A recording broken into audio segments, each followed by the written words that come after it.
Hello everyone, welcome back to another Modern Magic League.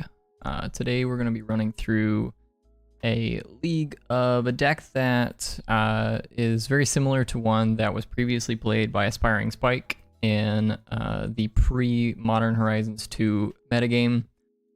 Shortly after Strixhaven was released, he built this deck that was sort of built around Clever Lumimancer being a very powerful one drop alongside, cheap 1 mana interaction and some pump spells. So in the form of Lightning Bolt being your 1 mana interaction, and then you've got pump spells with Mutagenic Growth, Scale Up, and then Manamorphose to also proc the Lumimancer. You can have some pretty crazy draws with this deck with Lumimancer. And then on top of all of it, we're just sort of wrapping out the package with Dreadhorde Arcanist as a way to pump your creatures, and then also flashback the pump spells. I'm going to go ahead and queue up a league here real quick while I sort of talk about the deck. But basically, the game plan is to land one of your threats on turn 1, and then start throwing pump spells and burn spells at your opponent. A couple copies of Unholy Heat to clear the way, sort of to help keep that momentum going, that sort of thing. So yeah, we'll see how this goes. Should be interesting. Actually, you know what? There was one thing that I wanted to change real quick, just a minor change to this deck right before I start this league.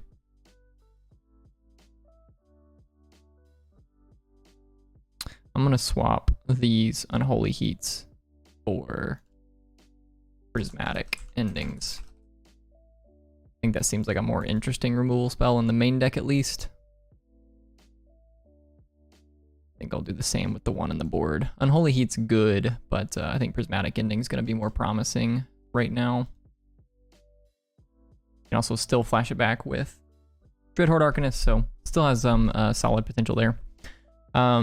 So yeah, the basic idea here is, and for clarification, so this is not the exact list that Aspiringspike was playing in the previous metagame. It's pretty close to it, but we did make a couple minor changes, namely Dragon's Rage Channeler is in the spot of what used to be Soulscar Mage. This card is very, very powerful in tandem with Become Immense.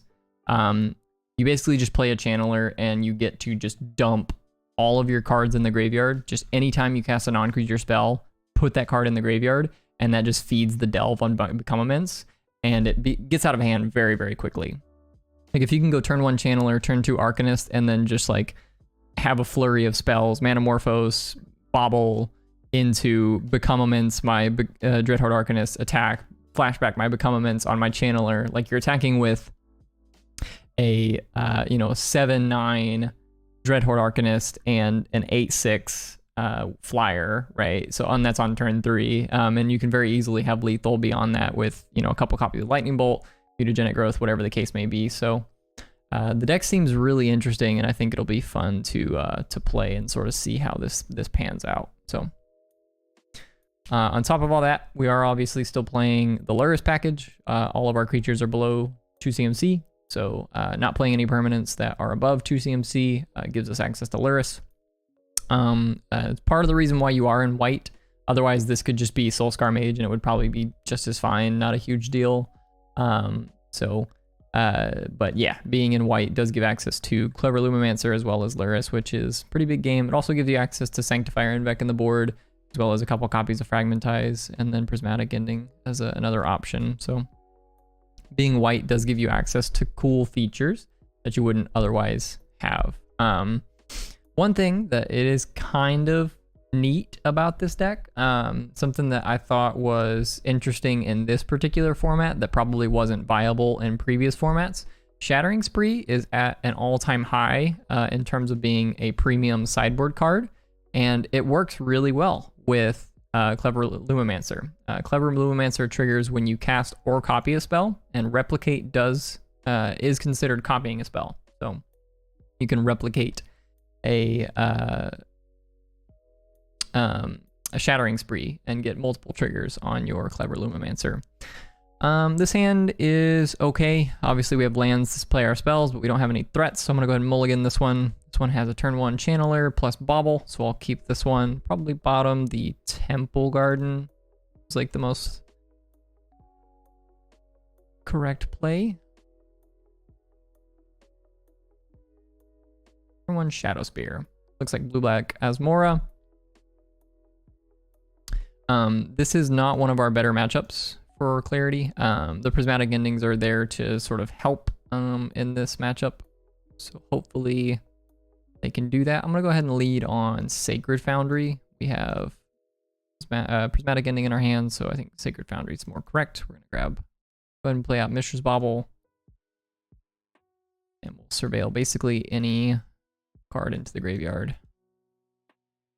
I'm going to go ahead and crack this on my opponent's upkeep. Let's take a look at their top card. Reason we do it this way is because if they have an Inquisition, a discard spell of any kind, we won't be drawing the additional card on their turn. We'll be drawing it on our turn, so it can't be hit by the Inquisition.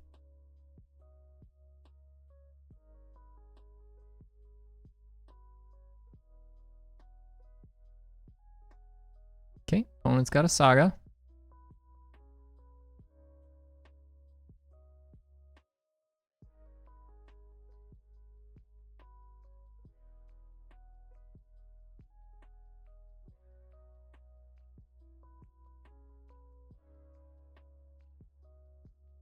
Okay, Bone Shards, discarding Oval Chase Daredevil.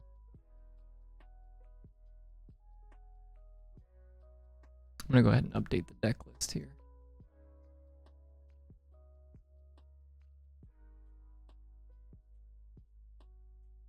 Draw a card there.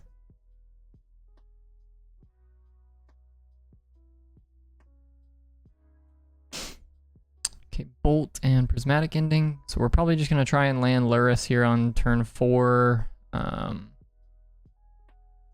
Don't really have much else to do otherwise. We will probably spend the Prismatic Ending on the Cookbook if they grab one with the Urza Saga.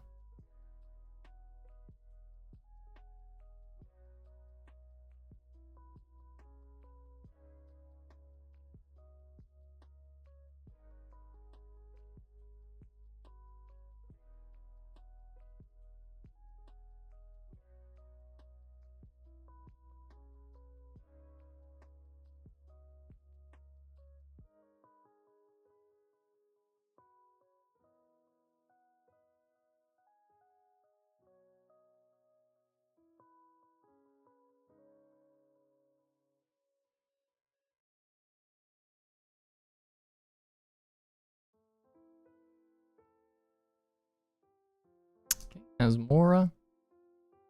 They're probably going to go get a Cookbook.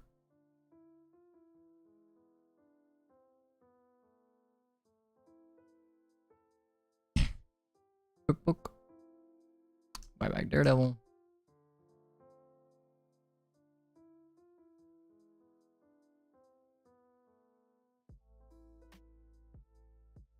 Okay, activate Cookbook.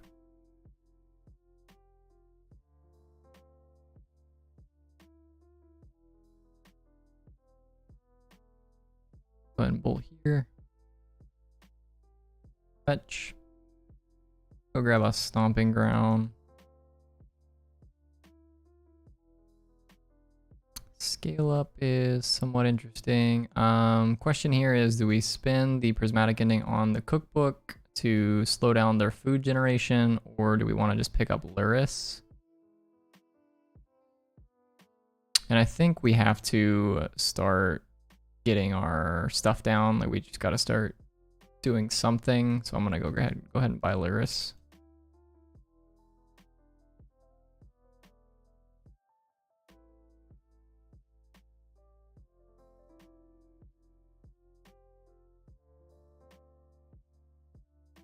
Another reason to not get rid of the Cookbook there is just because they're probably gonna go grab another one anyways. So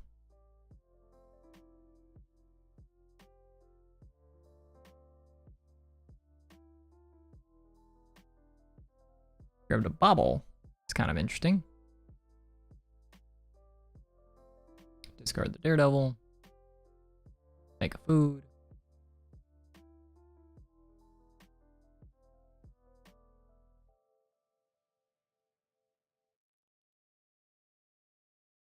Emery. Okay.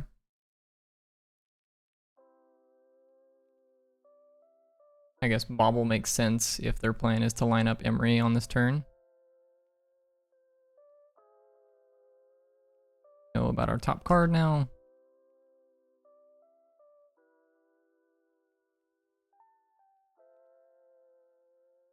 Dreadhorde Arcanist. Well, that's pretty solid draw. That means we can deploy a threat this turn and also bolt plus prismatic ending. So I think we're bolting the Emery, and are we prismatic ending their construct or their cookbook?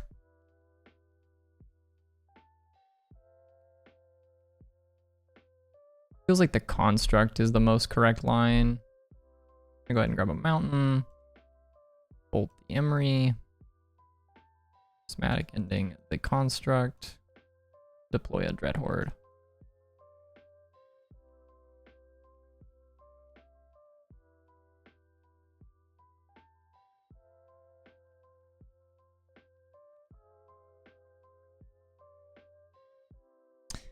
And on this next turn, we can, assuming that the Dreadhorde makes it out alive. Okay, there's a thought monitor, which is a tad bit annoying, but not the end of the world.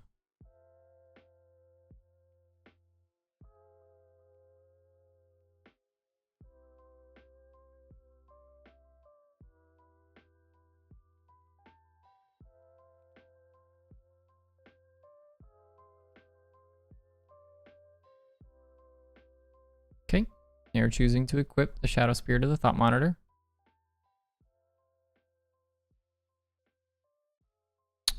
Okay, so I think I will Manamorphose to start. And we're gonna make white, red through a scale up.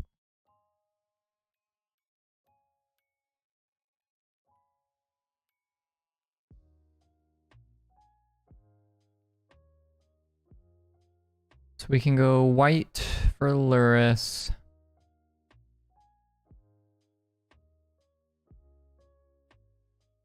And then we scale up the Dreadhorde Arcanist, and we can flashback Bolt, Prismatic Ending, or Manamorphose. Alternatively, we can just not scale up the Dreadhorde and just attack with Dreadhorde, bolt the Thought Monitor.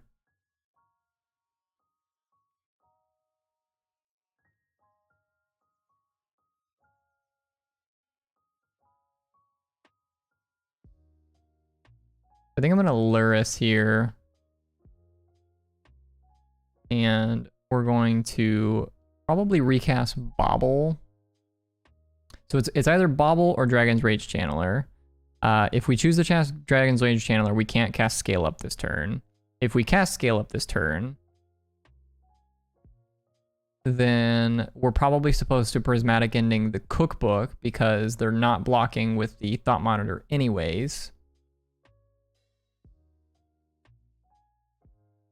I think we probably are supposed to get in some damage here this turn, so let's go ahead and scale up this guy. Get in for 6.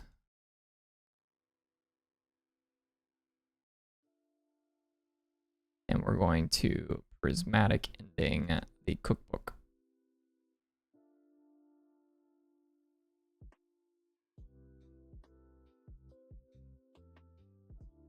Oh wait, this does not work the way I want it to.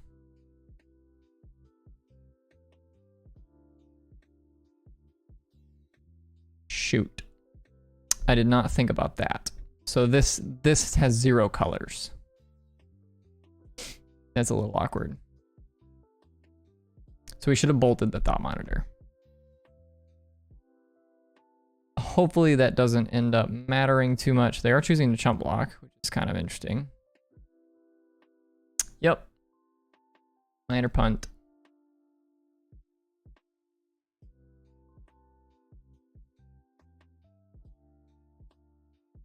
And we'll go ahead and I think we'll do this in their upkeep again.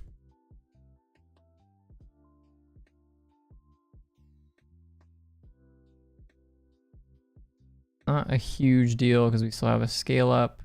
Funnily enough, the Dreadhorde Arcanist has trample. Normally that doesn't actually come up, but the Dreadhorde Arcanist having trample just on its base stats does make things like scale up and the pump spells on a Dreadhorde Arcanist quite a bit better.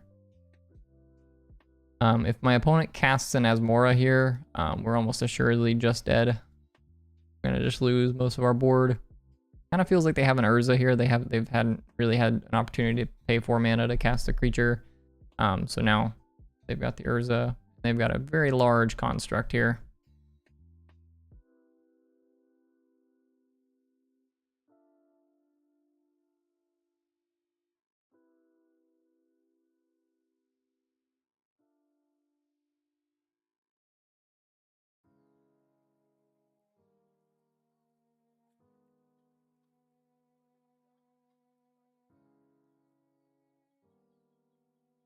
Okay, I'm gonna cast Dragon's Rage Channeler.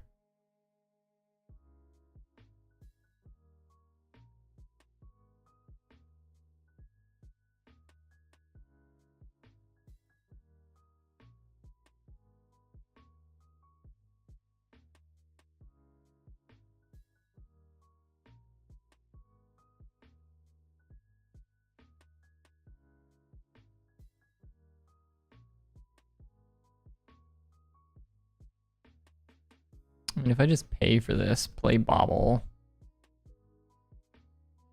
trigger the Channeler,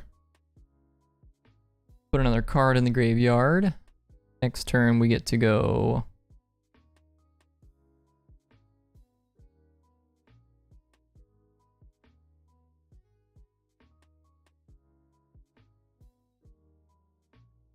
I think I'm just paying for this.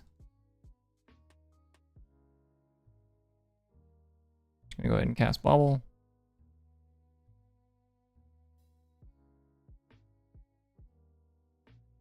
We'll bin the land. And here I am going to attack with the Arcanist. There's no way that they can put an additional artifact in play, and we can make this a 6/4 with the scale up.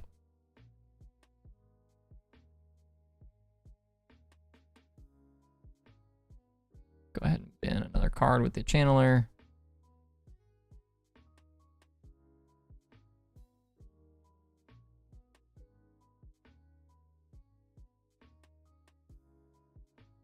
They chose not to trade with the construct.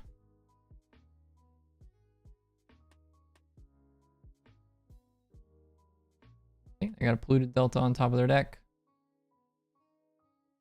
Play the polluted delta. And they're choosing to fetch.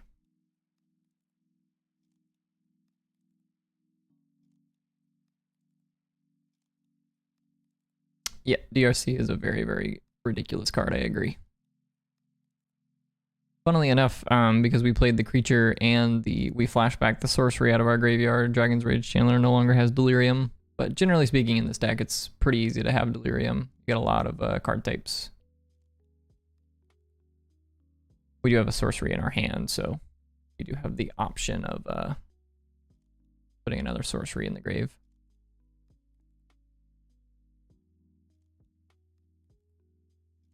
My opponent is choosing to cast an Oval Chase Daredevil. Currently, my opponent can crack 1, 2 food, right? So they can tap. I guess, okay, they're going to move this here. Yeah, so this makes a lot of sense. This has lifelink and trample now. So you can attack for 8, and they're going to 16 effectively. No blocks. It says trample, so there's not really any reason to block.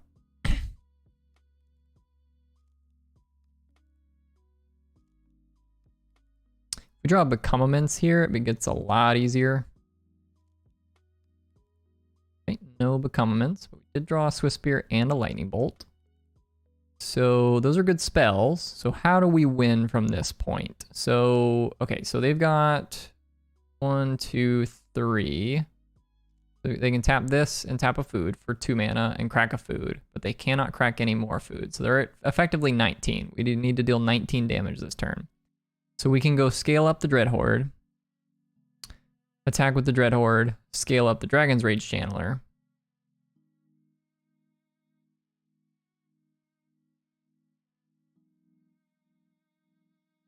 Let's start by casting Swift Spear and then Bobble. Which is going to trigger Prowess and Surveil. Put a second Bobble in the graveyard.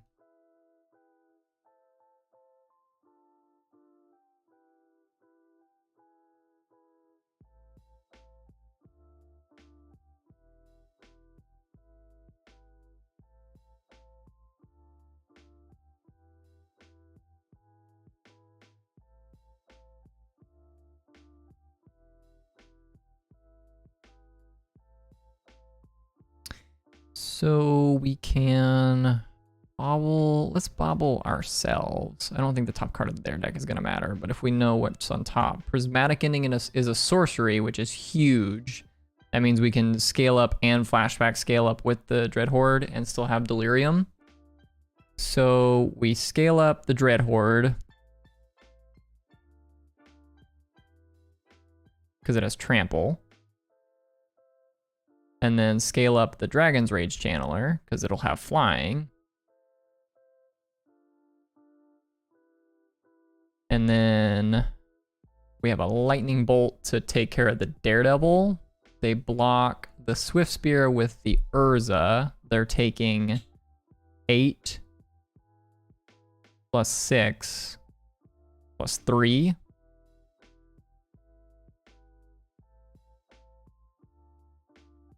I think that's it. And that's only 17, so we're just shy of lethal.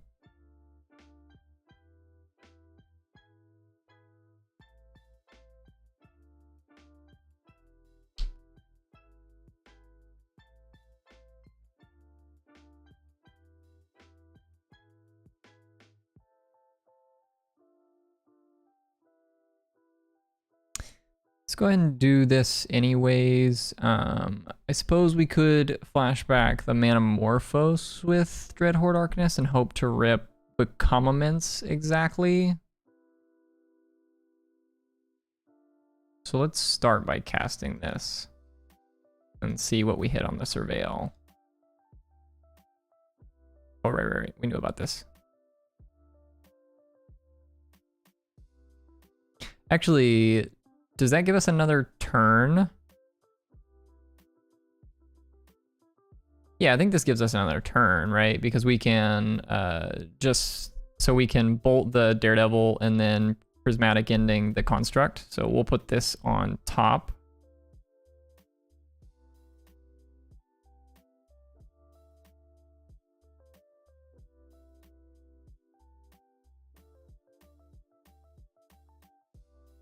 And then we'll bolt the Daredevil.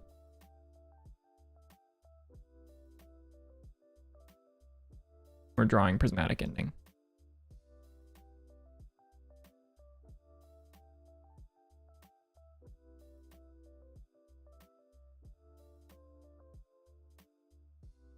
This is a relatively complex deck to play, I'm not gonna lie.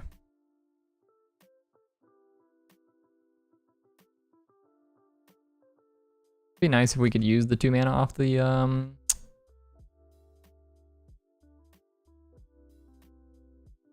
So just to double check my math, so they can chump block here or just block here, and they're taking 4, so they're taking 5 plus 8 plus 6. Right, so 5, 11 plus 8.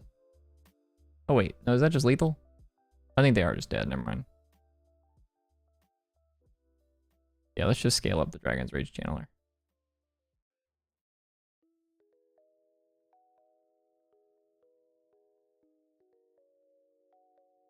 And then, yeah, bin the...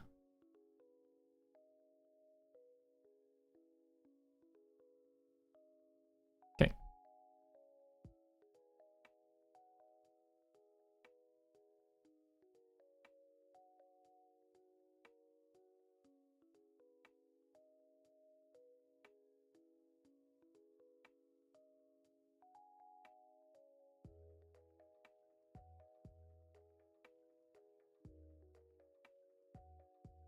They're dead. Is this deck gas? It's kind of cool. I'm not gonna lie. I'll be completely honest with you. I noticed right there at the end that I did miss math again because I was assuming that they were gonna block the Luris and not gonna block the Monastery Swiftspear, and then they just blocked incorrectly anyways. So I did mess that turn up. I do think we still had a line to like win the game probably because we can prismatic ending the construct, but I definitely did mess that turn up. But this deck is cool. It's way cool. Not gonna lie there. So we want the Fragmentizes and the Shattering Sprees. Generally want to board out the Mutagenic Growths. That card's not super great here.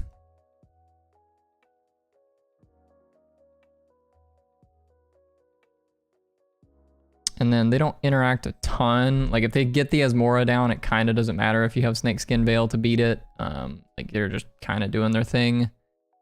And it's hard to beat. So, and then we'll just take out like 1 mana Morphos is fine.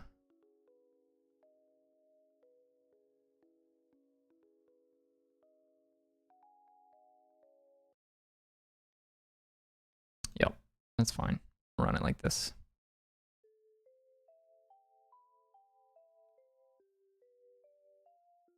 This deck is pretty sweet, though. I think it's gonna be cool to play. I think just the combination of Dragon's Rage Channeler plus Becomaments hasn't really been explored, and it seems like a really powerful combo in my personal opinion. So I'm gonna keep this hand. We're gonna go turn 1 Dragon's Rage Channeler, turn 2 Dragon's Rage Channeler into Bobble. Actually, I might be supposed to just Bobble on turn 1. Yeah, I'm gonna Bobble on turn 1 because I do want to actually hit my second land drop.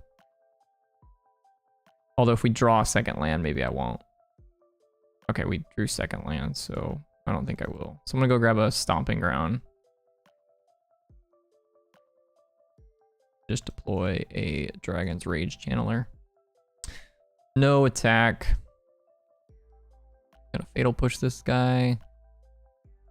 Yep. And then on turn 2, we're gonna go Swiftspear, Channeler, Bobble, attack for 2, rock the Channeler.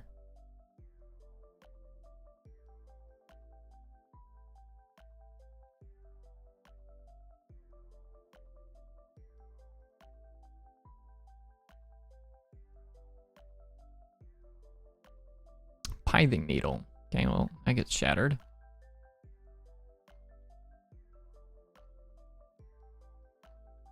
I haven't really had very many clever Lumimancer draws with this deck. I playtested it a little bit earlier just to see if it seemed like any good. They named Mishra's Bobble. That's kind of annoying. Not gonna lie to you. So Channeler. Swiftspear. Cast Bobble. Should still be fine. We get to Trigger Prowess and do everything else. Okay, we'll put a Lightning Bolt on top just for Asmora when they play it.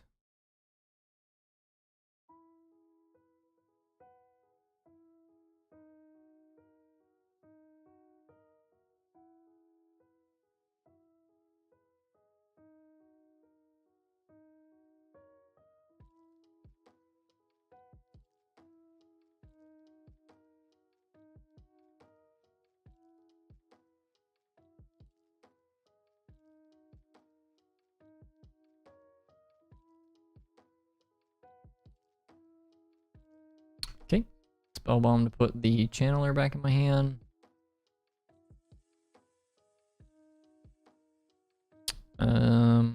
Okay. So I'm just going to go Channeler. Shattering Spree this.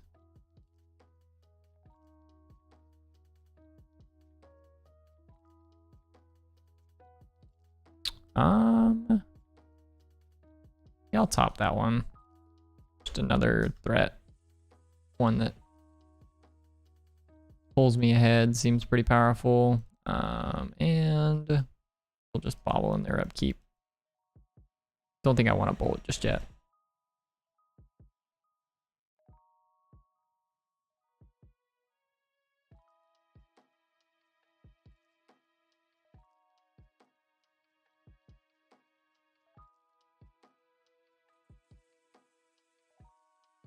If I had to guess, the Pithing Needle is just because they forgot to board it out. I think that this Pithing Needle's not actually very good against this deck. Should put that on top.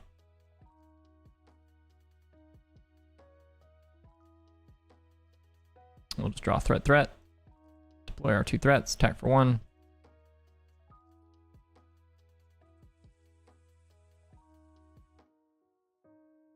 Another really cool feature about this deck is that all the non-creature spells feed the Channeler, which feeds the Dreadhorde Arcanist. So like, you can just mill cards that can be recast with Dreadhorde Arcanist, which is kind of crazy. Like next turn, we're just gonna scale up the Dreadhorde Arcanist, and then like if we hit any non-creature spell that's another pump spell, we just get to continue with our game plan.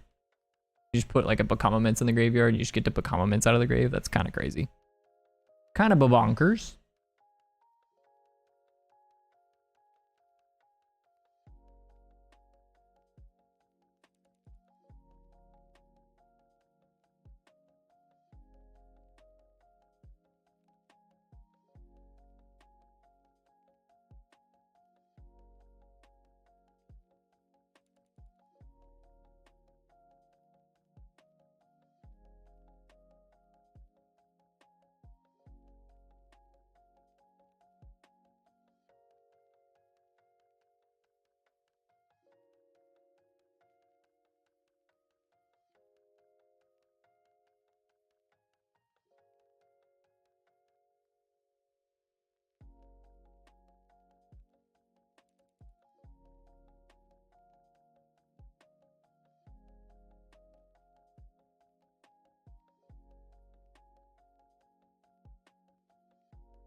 Somewhat interesting thought for this deck is like, I wonder if it feels like it's probably poorly positioned against like grindy decks that want to just you know, trade 1 for 1 all the way up.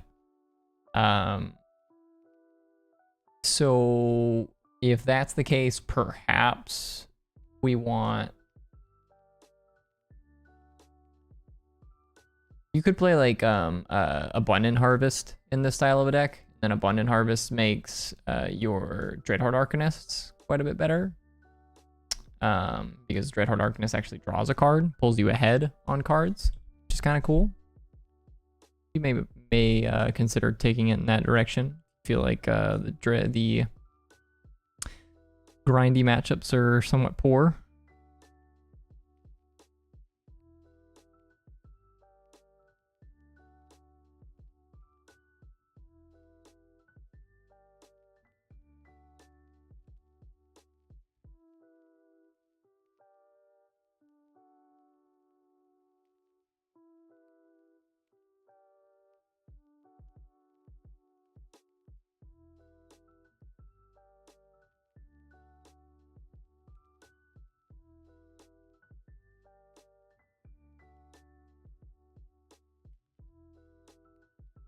It's also possible that we just want like a 4th copy of Become Immense. Because the card is quite powerful in tandem with Dragon's Rage Channeler.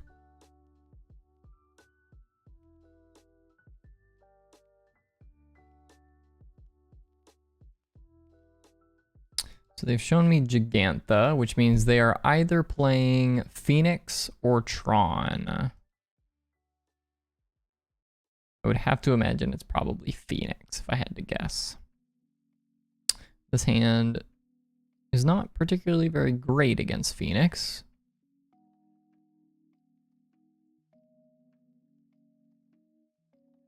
Need a 2nd land for this hand to be any good against Phoenix. I'm gonna mulligan that one. This hand's a little better. Go turn 1 Channeler, turn 2 Channeler, Bobble. We're gonna go ahead and bottom the Foothills, I think.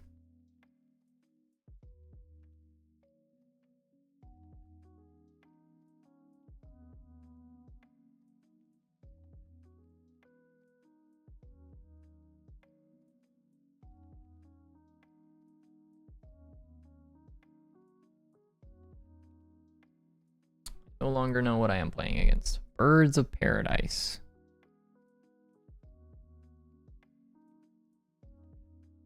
Still think it's correct to lead on Channeler. Lumimancer's pretty good to get down early, but I still think it's correct to lead on Channeler. Channeler is just so powerful if you get to start with 2 of them. Okay, they have a Kavu. Be playing a Triumph. Nope, no Triumph. Okay. Dragon's Rage Channeler, Bobble. This Mountain in the graveyard. Put this Inspiring Vantage in the graveyard. Shock this into play. And we'll go ahead and scale up one of these guys. That Dreadhorde in the graveyard. Put this Bolt in the graveyard, and that gives us Delirium with the sorcery. And attack for 8. Flying.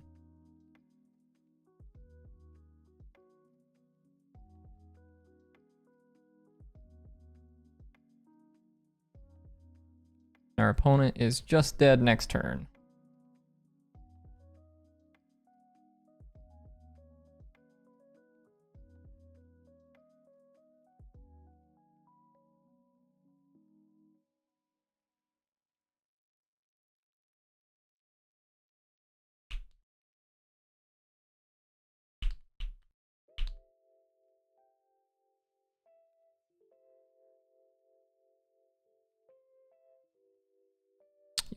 Still dead. Unless they get to kill the other one. If you kill the other channeler, you're no longer dead. I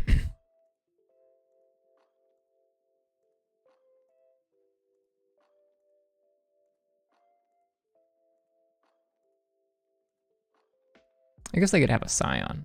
Yeah, like if they went like Triumph Scion, that would be well, they would still be dead in that spot.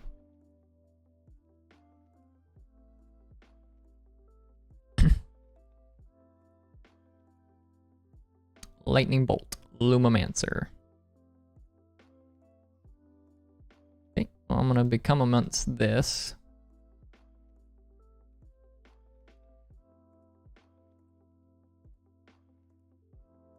Let's go ahead and attack first.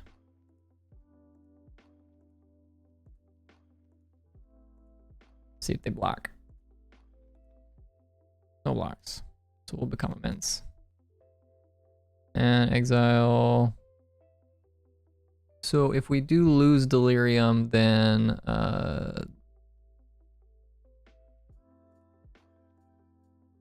this no longer has, this is no longer lethal, but the Bolt does make it lethal, so we're gonna exile these 2 lands, this instant, this creature,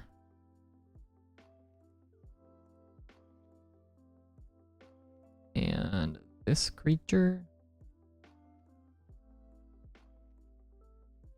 Put that creature in the graveyard, and that gives us Delirium again. It's kind of bonkers. So they're dead to this. We did have another, we had a Bolt, so like, I think they're dead either way, but you know, they had to have some kind of interaction. If they had interaction, we still had a follow-up play. We had to go Lumimancer go, and then like untap, Lumimancer, attack, plus Bolt. So we still had stuff to do. Okay, Prismatic Ending seems pretty good against the big, dumb creature deck. Shattering Spree in some form or facet seems okay. Assault Strobe, also not too bad. They've got a couple Lightning Bolts.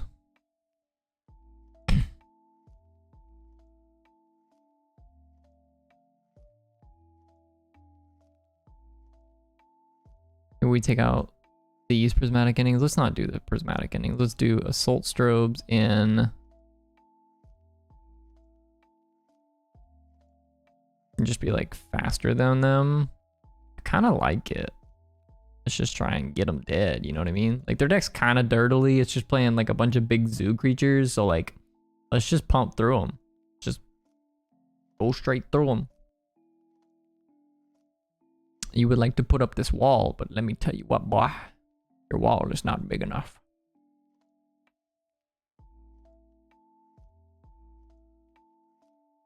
Okay, turn 1 Channeler, turn 2 Arcanist is pretty good.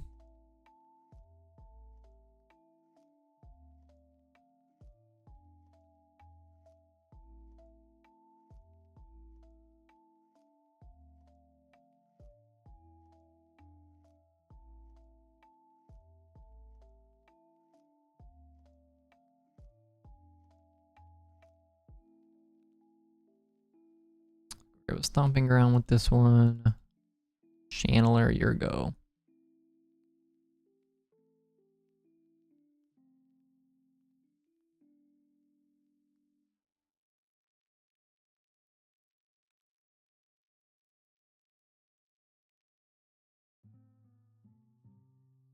Okay, General Ferris.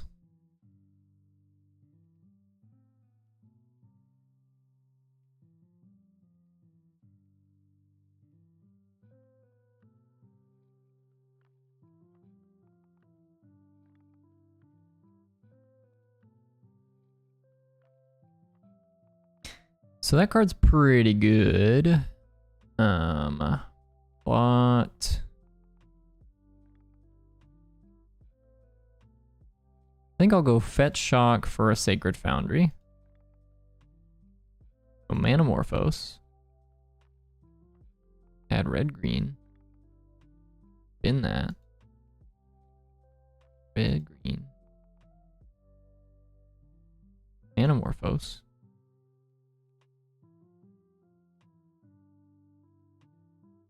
That on top. Red-green.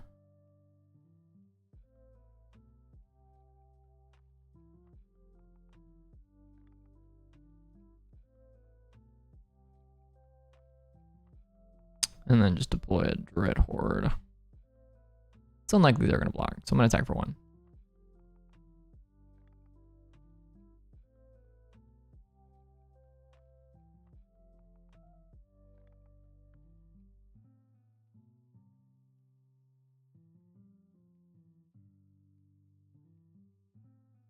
Yeah, Lightning Healing's pretty good here.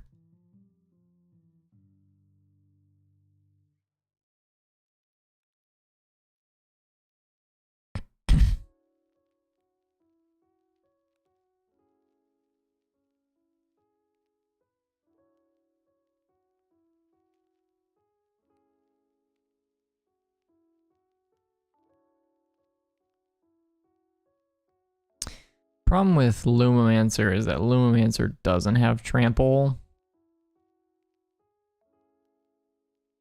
So maybe we're supposed to be boarding out Lumimancers in this matchup.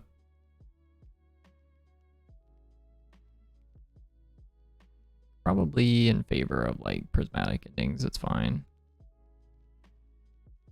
And Shattering Spree is probably also fine. Shattering Spree takes care of the golems as well as the Scion.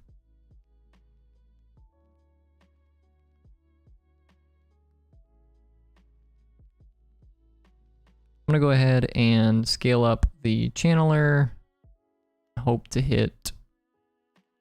Well, we'll have Delirium after this sorcery hits the graveyard, so don't have to hope to hit anything. And then attack for 8.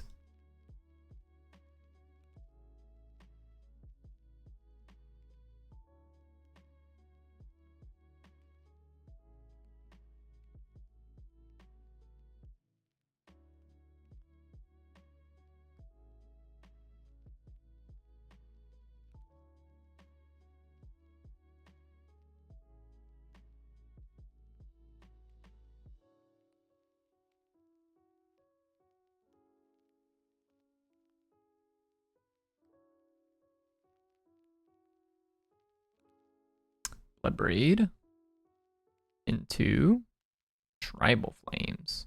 Quite powerful. Tribal Flames for 5. Okay, we're dead to that one.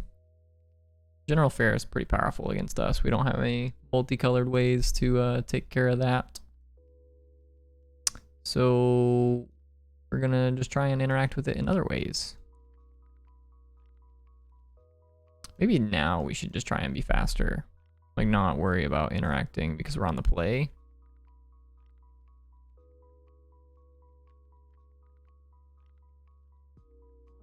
Kind of like that. Let's do that.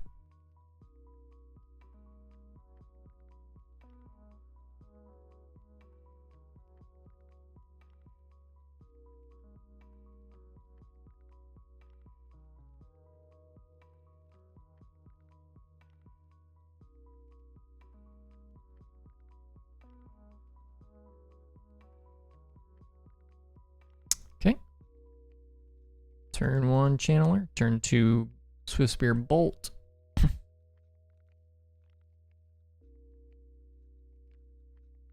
Turn his mulligan to 5.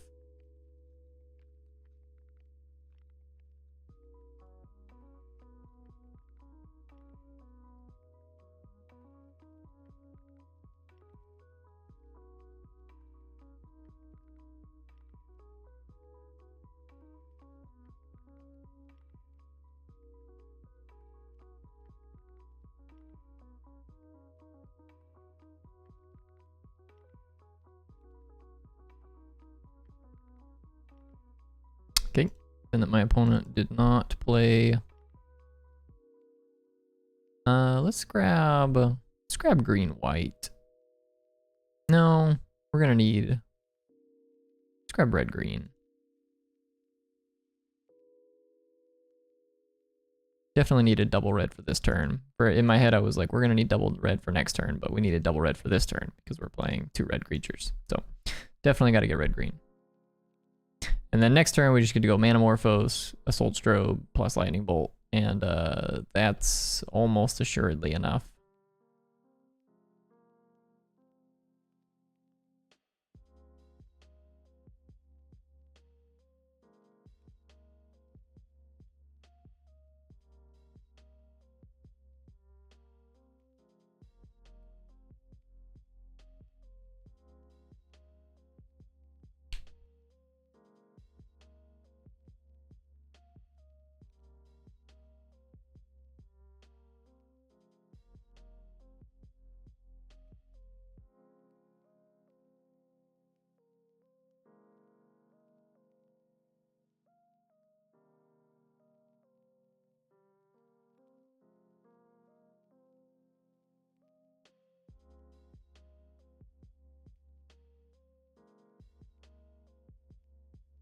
Okay, crack Misty. Hopefully this is just like play the Kavu? Yeah, Territorial Kavu.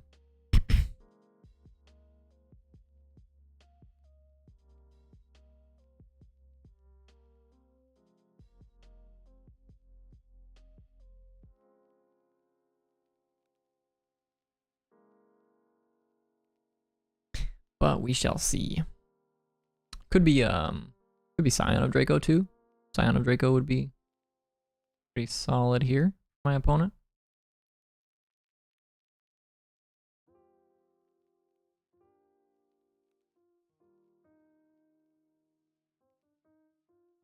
Tribal Flames, the Swift Spear. Okay.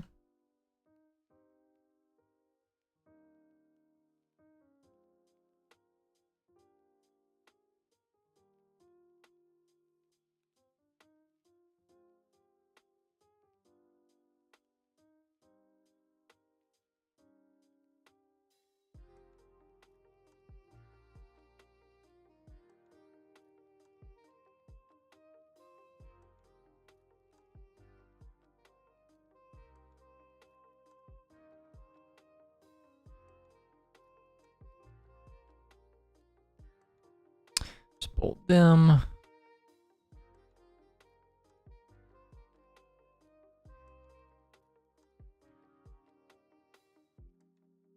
Give the Swift Spear double strike.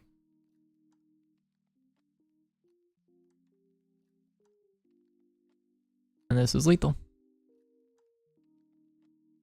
Attack you for 11.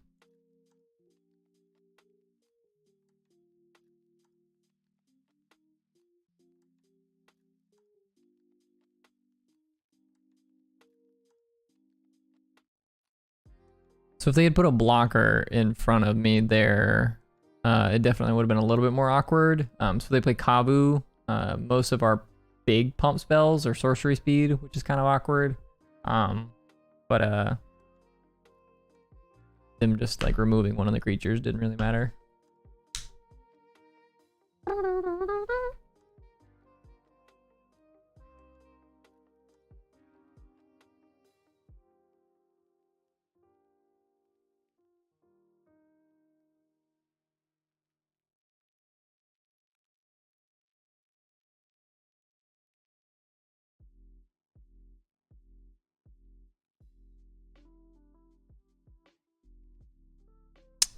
well.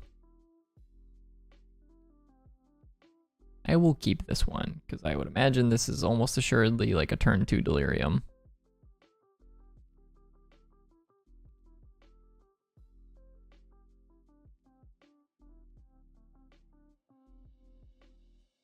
Probably gonna turn 1 Inquisition my channeler if they have it. Nope, they have the Ignoble Hierarch.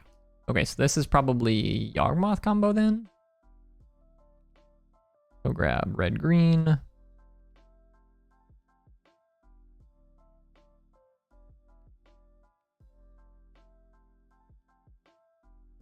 gonna bin that one.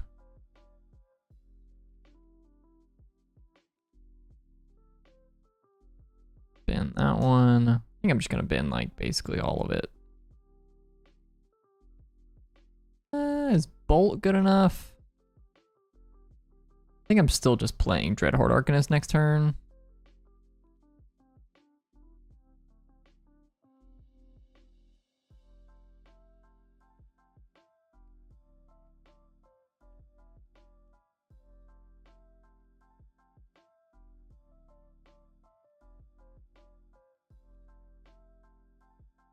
Okay, Stomping Ground is what they drew. Dark Confidant is on top of their deck. So they are basically just Jund. That's what it looks like. Straight up, good old fashioned Jund. Inquisition of Kozilek, you say.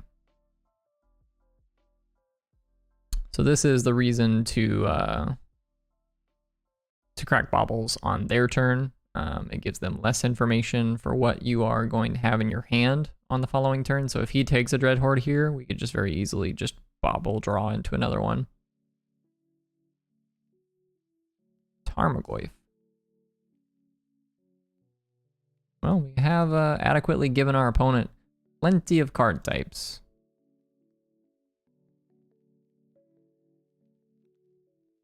Okay, become immense, become immense.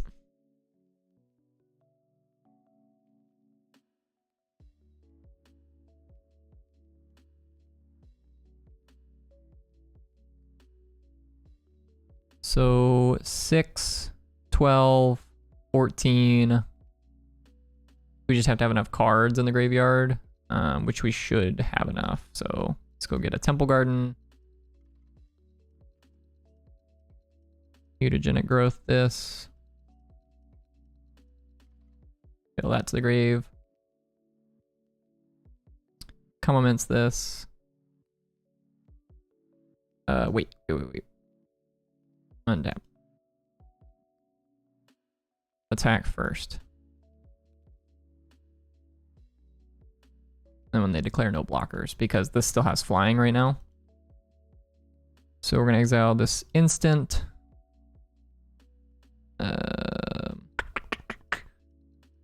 Instant. Artifact. What are we hitting? Sorcery, which is good. 11. Okay, and then become immense. We're gonna exile land.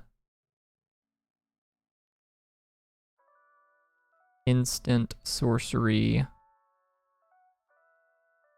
Instant. So this is sorcery, artifact, land, creature, so it doesn't matter. Let's exile the land, because that's most likely to be hit. Didn't hit, that's okay. Hit you for 17. Is that a turn 2? We just turn 2 our opponent? That was turn 2, right?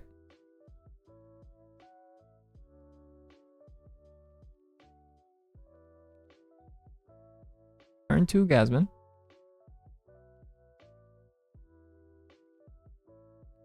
Turn 2.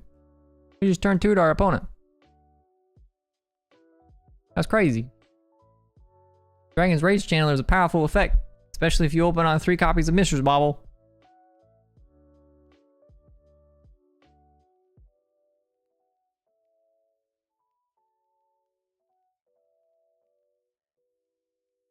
So against Jund, Veil of Summer seems pretty solid.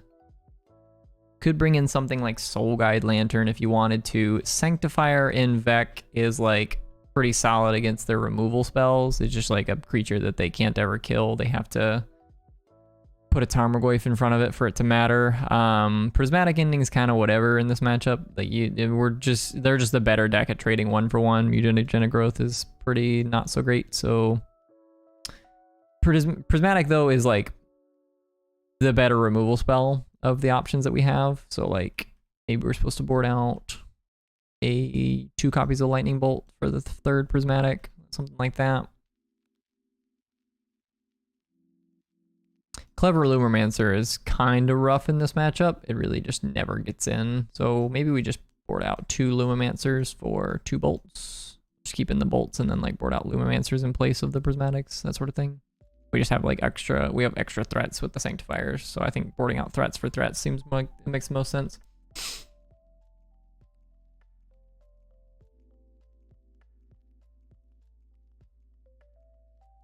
Luris. No lands. Mulligan.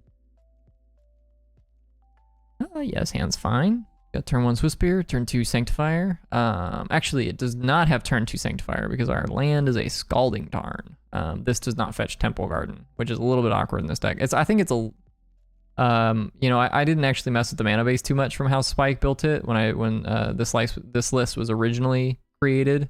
I think we'll put Become Immense on the bottom.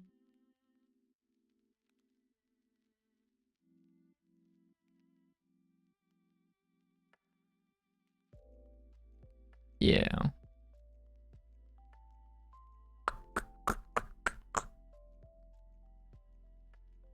Yeah, that's fine. We'll put Become Immense on the bottom. Probably, oh, okay. Still no turn 1 discard. Okay, well we have a Lumimancer. I think we're supposed to lead on Lumimancer because we have it. So we're gonna do that. I really want a game where I get to play Lumimancer and then like Shattering Spree for 3 and give this +6/+6. That sounds like a great time. I'm waiting for the game, chat. Probably gonna take my Sanctifier if I had to guess here. I think it's quite difficult for them to beat a Sanctifier, so that would be my guess. Although they might be under the impression that they can just line up a Liliana quite well against Sanctifier, so maybe they just take like the Prismatic Ending or something because it's a better spell. I don't know. We'll see.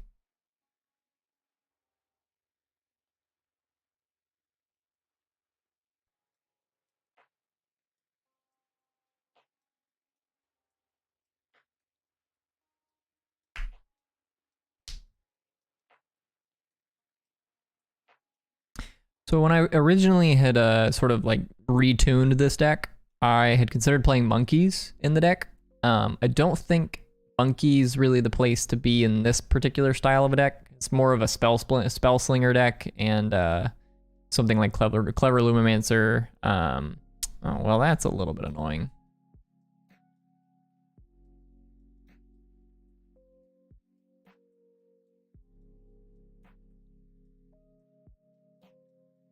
Something like, you know, Clever Lumimancer, Monastery Swiftspear, and Soulscar Mage fit a little bit better as far as the game plan goes for... Go ahead and just Prismatic Ending this. Just get it off the board.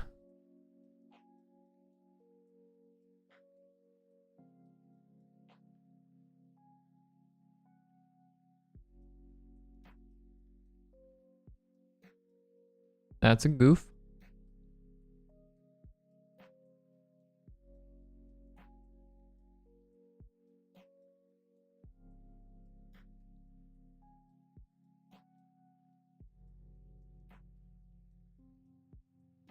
Gonna go ahead and pick up Luris.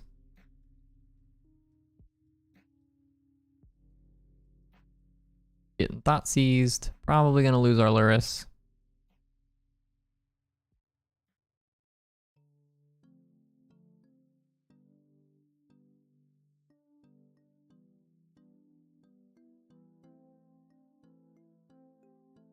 Took our Sanctifier. It's kind of interesting. Tells me they probably just have a removal spell here. Okay, well, I'm not casting Luris.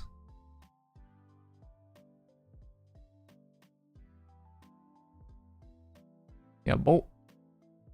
Stomp. Okay.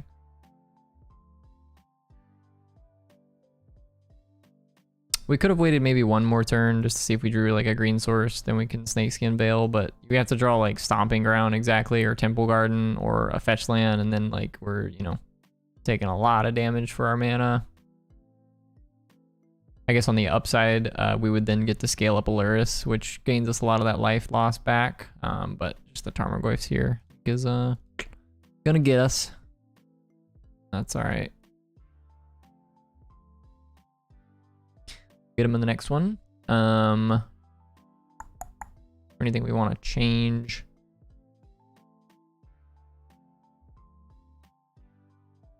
I think we will bring back in the mutagenic growth. It's just kind of like a mental misstep against this deck if they have a lightning bolt. And Wrenn and 6 obviously. Lumimancer is like pretty poor against Wrenn and 6, so we'll board out Lumimancer. And then just like one prismatic ending. They don't have a ton of permanents that I want to exile, but the ones I do, I just kind of want to get them out of the way, you know. Get them out of there. I guess the problem of having the plan to have Delirium with this deck also overlaps with our opponent's plan of having a big Tarmogoyf. So it's a little bit awkward there. Do we keep this hand of turn 1 Channeler? I guess we can like... Yeah, I'm going to keep this. And then in my upkeep, probably, I'm going to mutagenic growth my Dragon's Rage Channeler, looking to find a second land.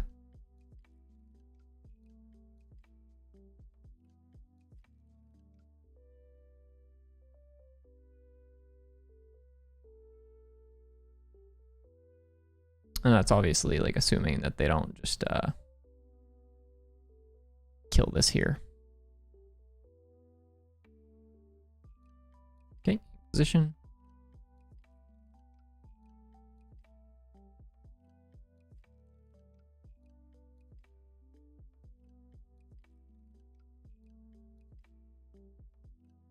Okay, took our Dreadhorde.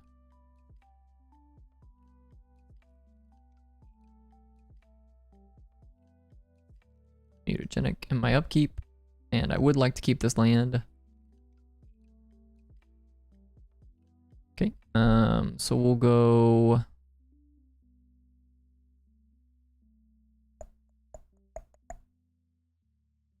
shock this in, lay out our Manamorphose.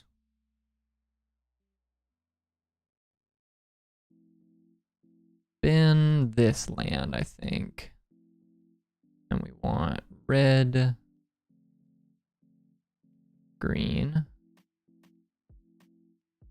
Scale up this.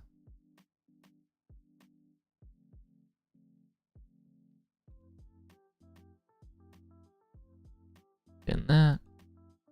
I really just want like a white source. That's the only land that I would consider keeping.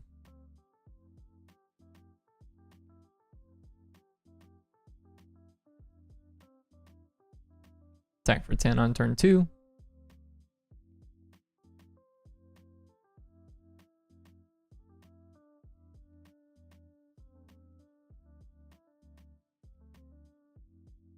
Okay, Fatal Push. They know about our Snakeskin Veil, so that makes a lot of sense.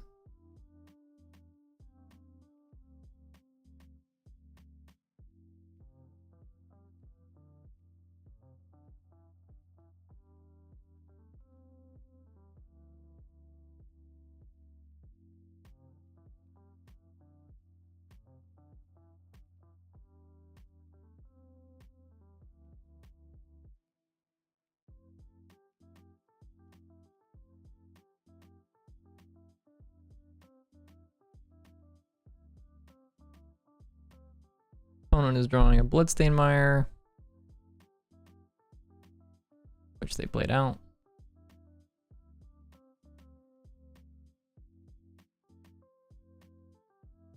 Swift Spear, Vantage. So I think this turn, I want to just spend my mana picking up the Luris. Next turn, we're gonna try and play Luris and a Bauble. Okay, did feel like they may have had a Thoughtseize.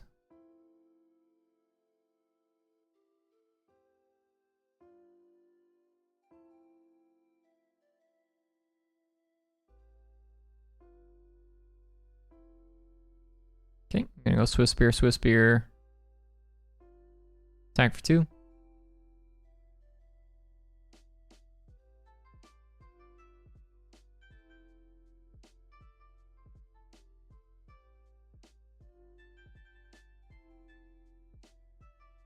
Okay, they're wanting to prevent a little bit of damage by preventing me from having this prowess trigger. I think I will Snakeskin Veil this. It does trade 1-for-1 with the lightning bolt, which is fine. We're getting trophied. Drop decay. Okay. All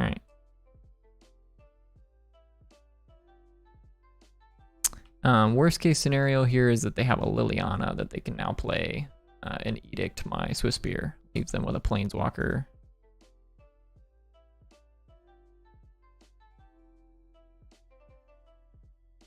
Okay, well, Bolt's not nothing. Bolt is 1 bolt away from lethal. What it is.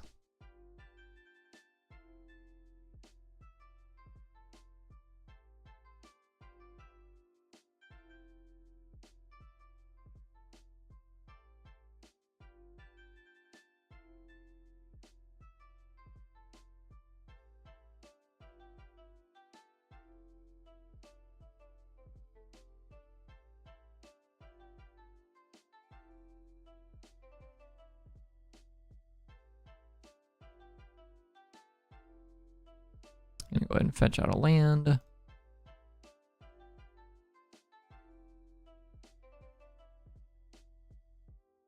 Okay, Becomaments.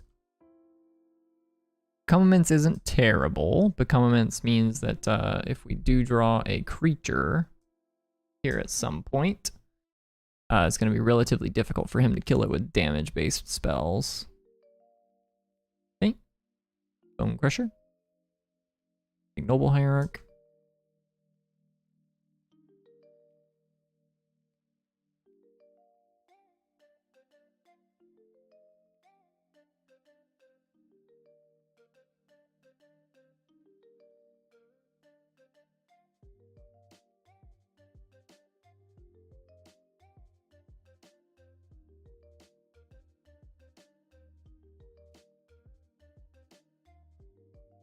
White, red, green. We'll put that in the graveyard. Don't really feel like cycling through a land.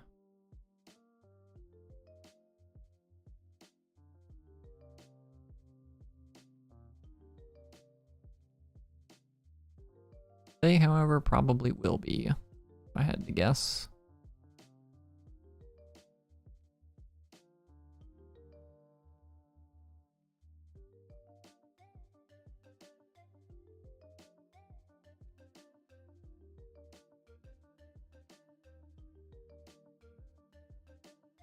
Punishment.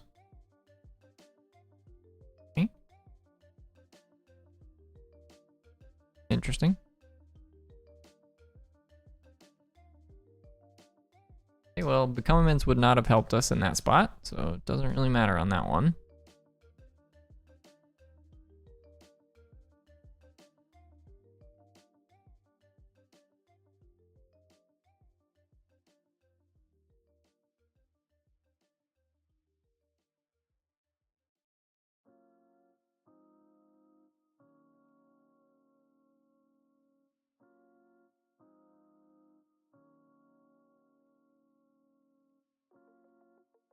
Come on, give me a Swift Spear.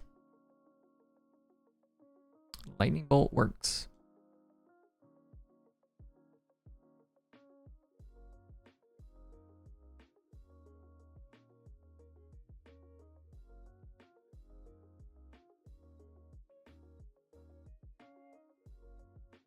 They have to have like Weather the Storm to beat this.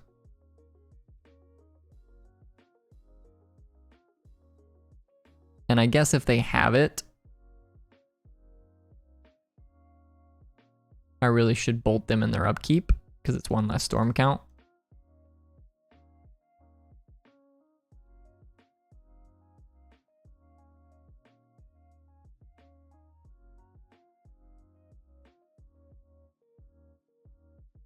My opponent says, thanks for the slow roll.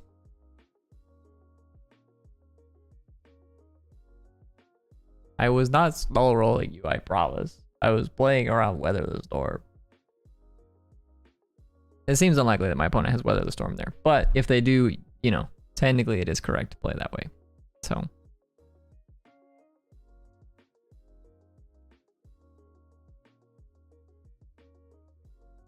This deck's pretty cool, for sure. I like the way that Dreadhorde Arcanist plays in this particular style of a deck, so I think it seems really powerful.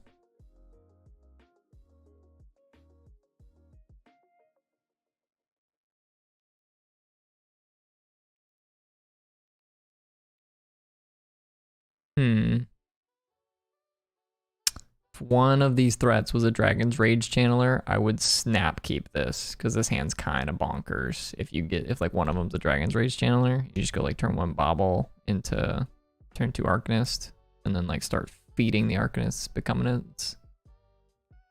Opponent did not reveal a Luris or any companion for that matter. Not too sure what that means.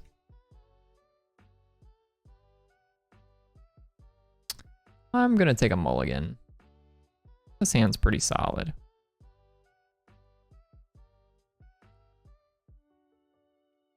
We'll put the Scalding Tarn on the bottom. We'll just put Sacred Foundry on the bottom. That seems fine.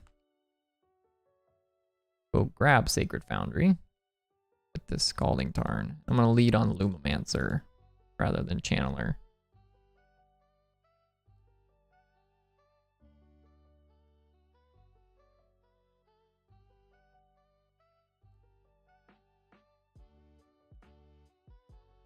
Okay, that's Monkey.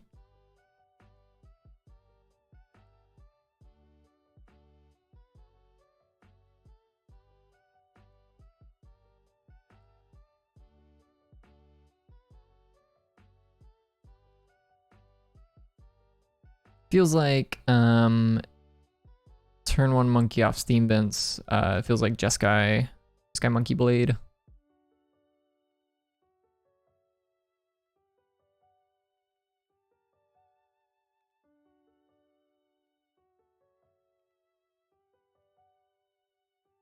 Gonna go red green. Oof, punished.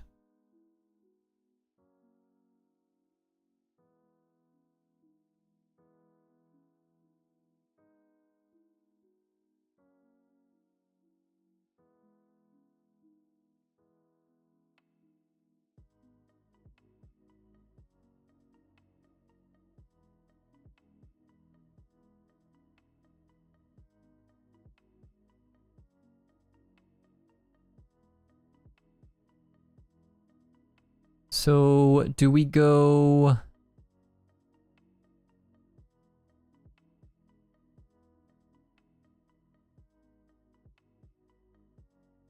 think it's probably correct to play Channeler here. And then just attack for 2.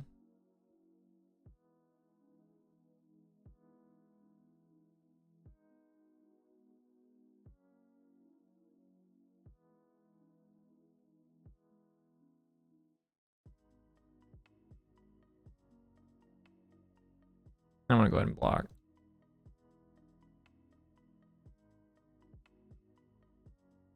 Do I want to mutagenic growth this just to eat it in combat? Like they had to have a bolt, but if they had a bolt, they probably would have already used it.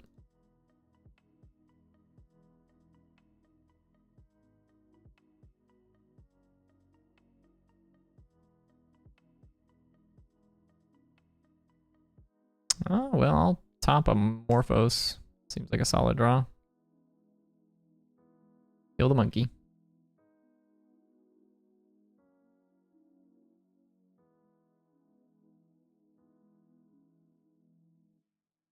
gonna go ahead and grab a Temple Garden just for Lurus purposes. Play out Swiss Beer. Cast Manamorphose.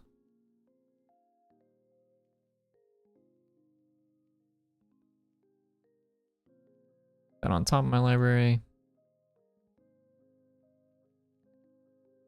Are we getting counterspell? Because that feels like a counterspell.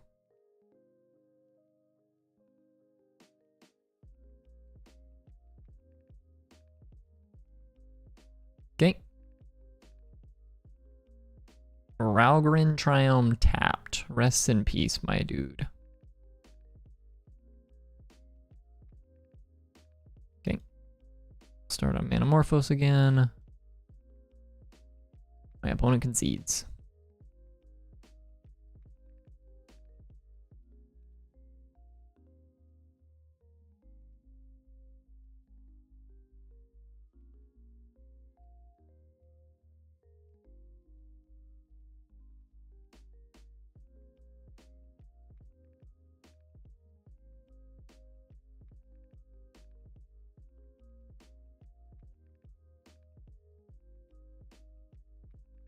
So Veil of Summer is kind of bonkers against this deck, and Prismatic Ending's not very great, so I think it's just like Veil's in, Prismatic's out.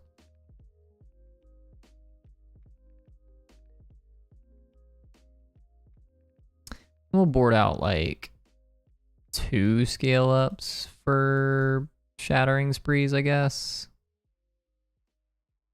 Just for the equipments. Maybe it's just like more correct to be on Prismatic Ending for the equipments, because Prismatic Ending, so I can exile a sword with this, and then I can also just exile the germs.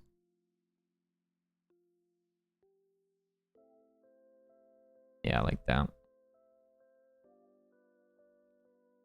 Shattering Spree is kind of cute though, because we can like have a Lumimancer in play and replicate for however much red mana we have. Just like target the same thing over and over and over again. Yeah, this hand is like, it needs a little bit of help, but we have a Bauble for a redraw, and we have a Veil of Summer, which is very powerful in the matchup.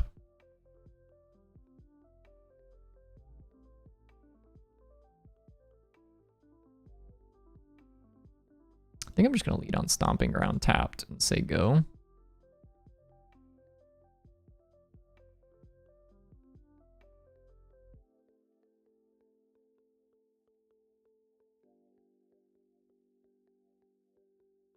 Okay, they drew Flooded Strand for their turn.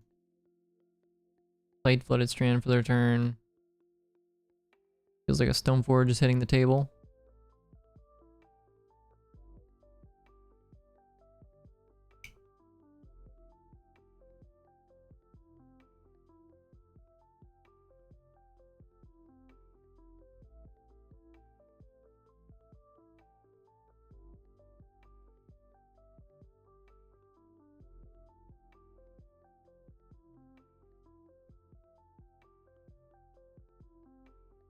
Basic Plains. Good sir, that is incorrect. You should not be playing that Basic Plains in your deck.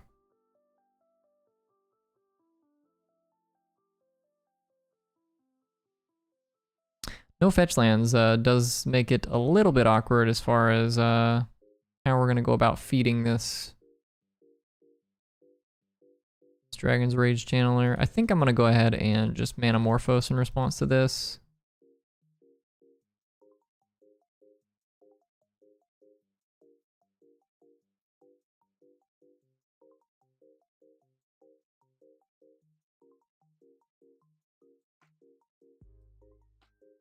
Go green, green.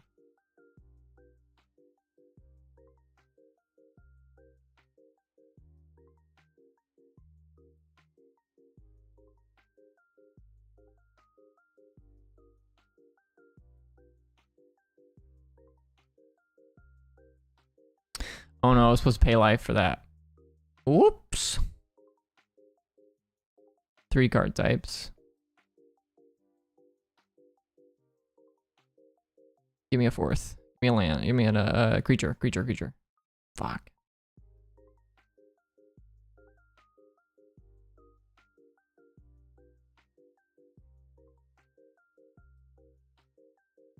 Okay, I messed that up. We're conceding there. In my head, I had it mapped out, but I just performed it incorrectly. I paid green mana for the mutagenic growth if I just tap, or if I just pay life there, and then I get to become immense it. We're just in a much better spot. So I definitely messed that up. That's my fault. That's on me. Do I want anything different for the play or draw? Probably not.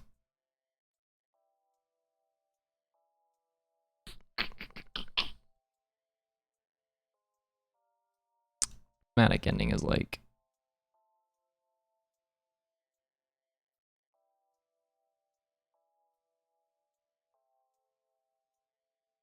I'm just gonna bring in the scale ups again. Like it's pretty rare that we're gonna prismatic ending a creature off the board. Well, this hand's absurd. This hand's just bonkers.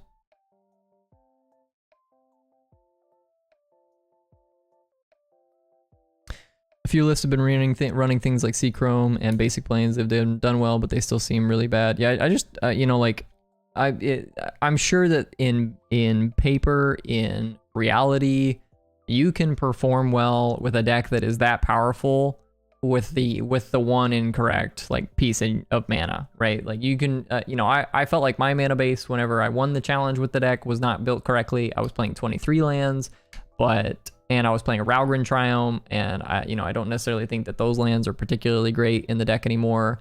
So you can still do well with the deck even when the mana base isn't built particularly well. But I don't think it makes it correct. That makes sense.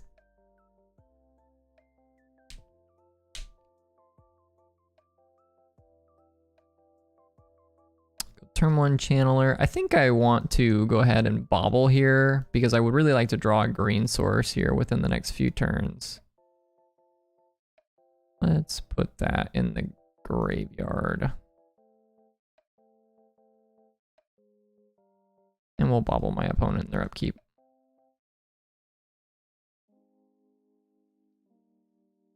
Drawing a Spire Bluff Canal. Okay, they had the bolt.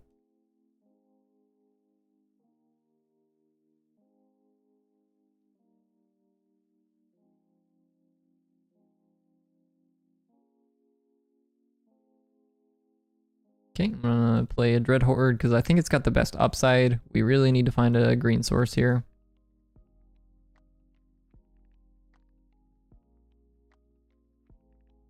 Okay, green source is huge.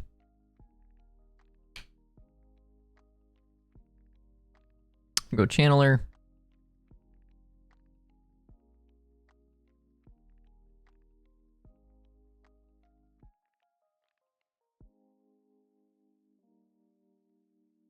Counterspell the Channeler, which is not ideal for us, even in the slightest, but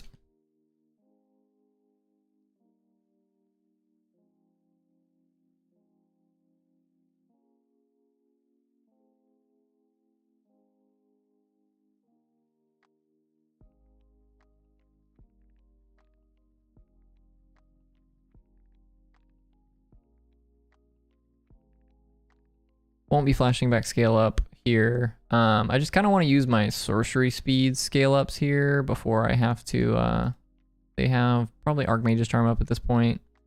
Lumimancer is kind of interesting. I think I'm going to attack, and now I will scale up.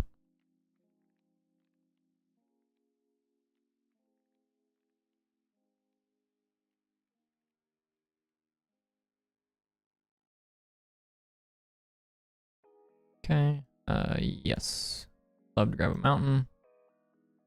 And that's like pretty free for the most part.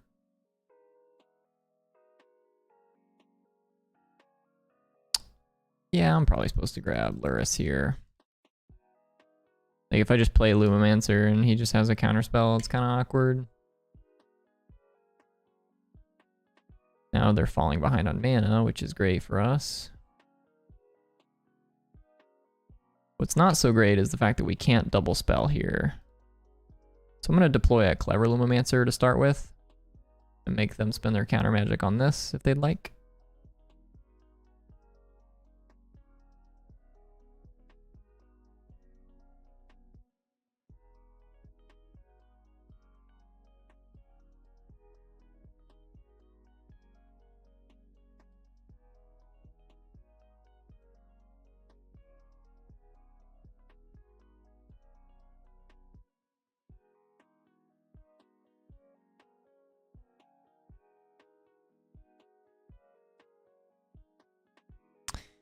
Well, the third Become Immense is not super great. I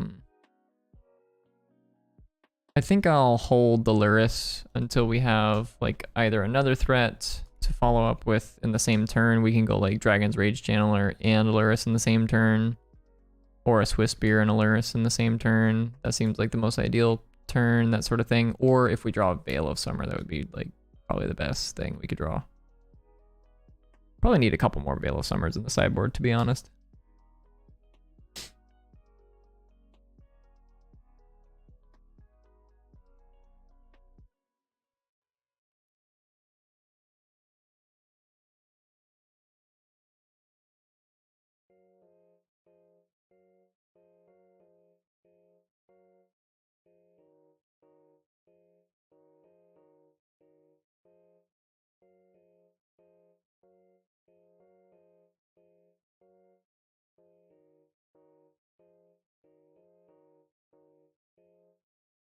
Feels like my opponent's trying to decide if Jace is good enough here. Yeah, they're like trying to figure out if they want to cast Jace into what they know is a Luris in my hand.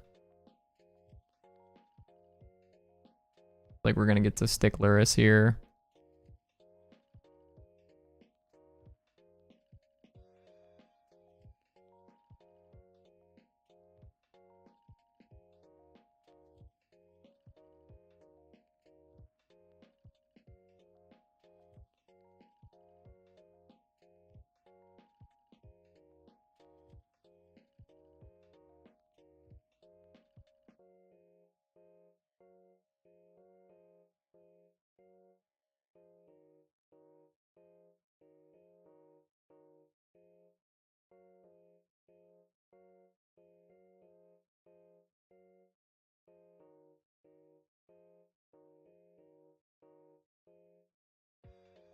Okay,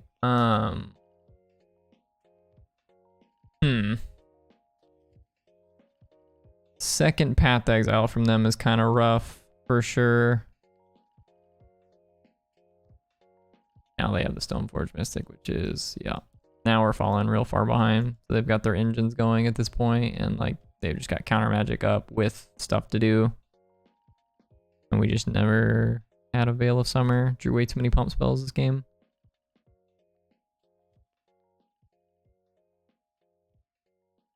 I'll cast Dreadhorde Arcanist, but oh well, it resolved.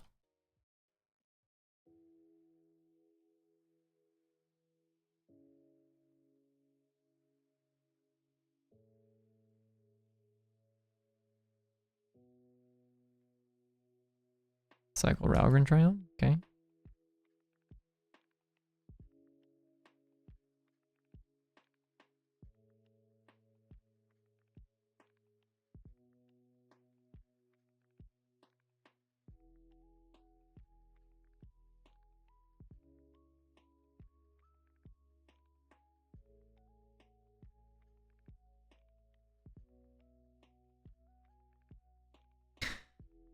Yeah, we'll go ahead and concede to that one.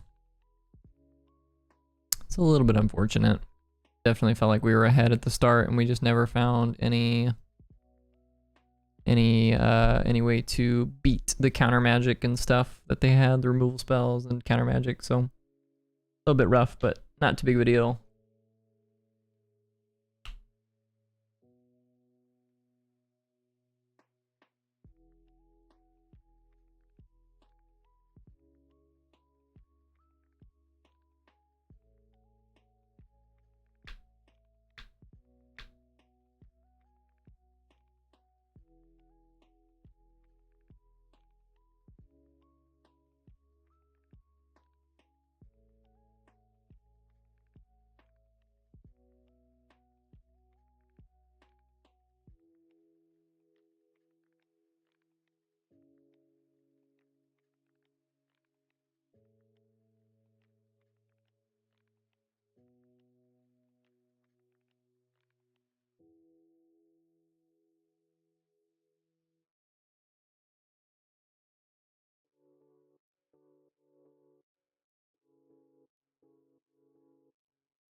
Sand seems okay. It's not like super great, but it's okay. It's got turn 1 Swiss Spear into turn 2 Swiss Spear, which is pretty solid. Turn 1 Giver of Runes from my opponent. Probably supposed to lead on Lumimancer now that we've drawn that. We'll go Sacred Foundry into Lumimancer.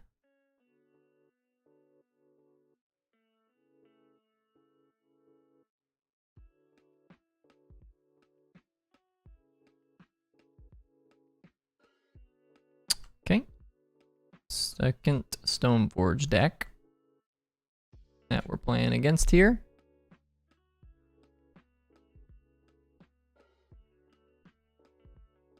Hey Jacob, what's going on, man? I don't actually know that we can beat a Cauldron, if I'm being honest with you. Doesn't mean I'm not gonna try. But we need a pretty good sequence of draws. We currently don't even have a bobble going that we can like recycle with Luris to sort of dig through our deck.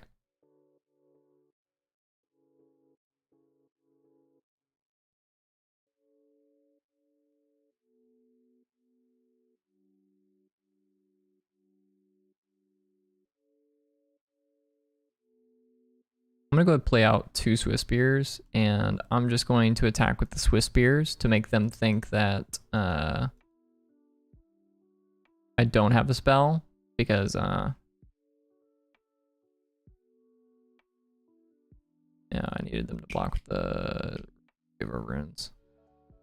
We'll pump here.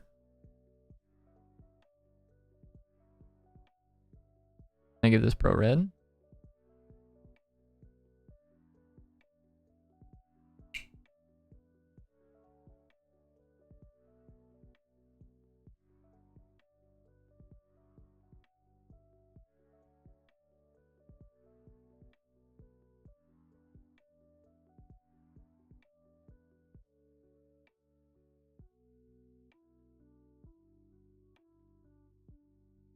Problem is that we're definitely not racing a Cauldron with our current hand. Cauldron's just gonna get us here.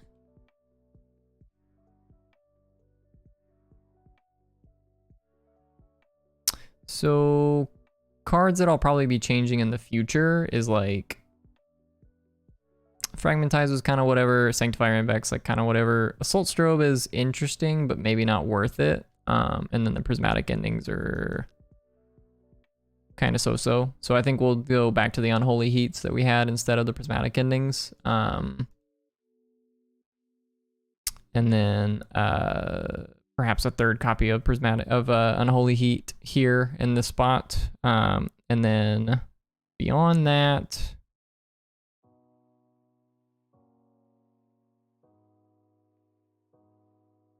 probably need a few more copies of Soul Guide Lantern if we're taking out the Sanctifiers.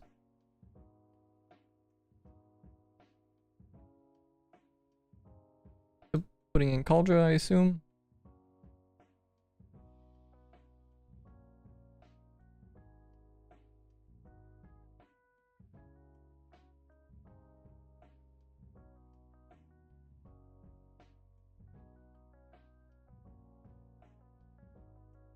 We basically have to draw Prismatic Ending like right here.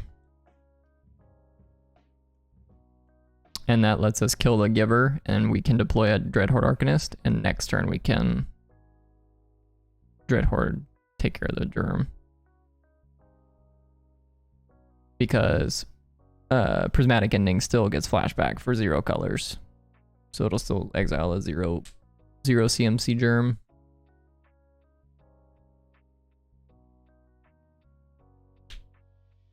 But my opponent has stopped me in my upkeep for some reason.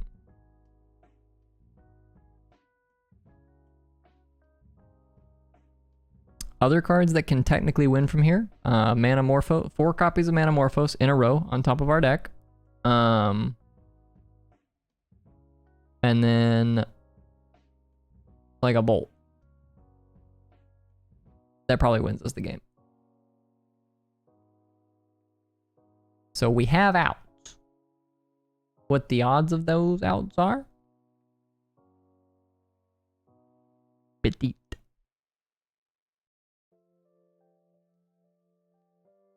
Mishra's Bauble, you say?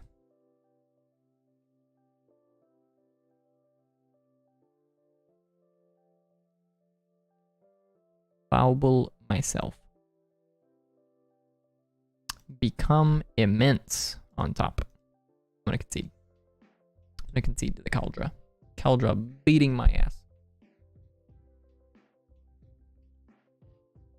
Straight giving me the Johnny Wop.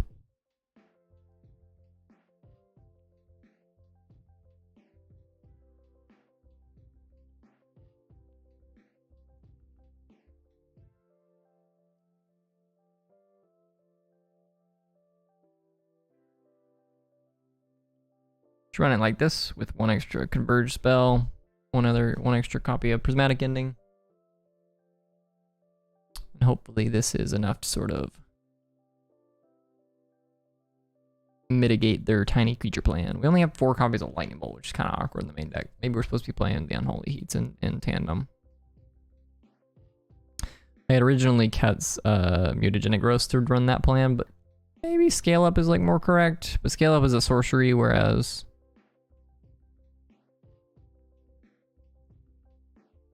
the other cards aren't.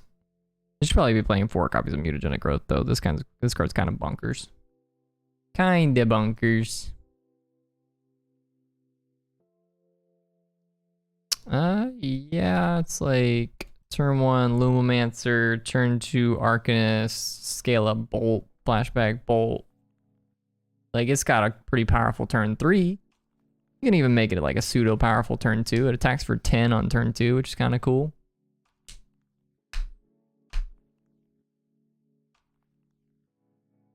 Let's go grab red white.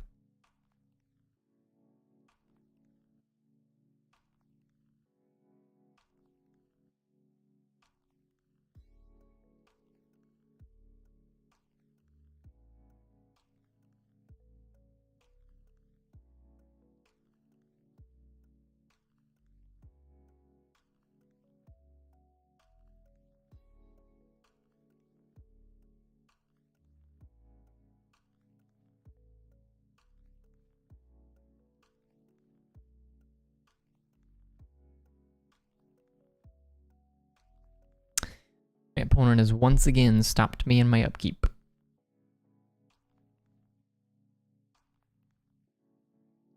I think I'm gonna attack for 0. See if they block. If they do, I will bolt them. And I will take my eat in combat.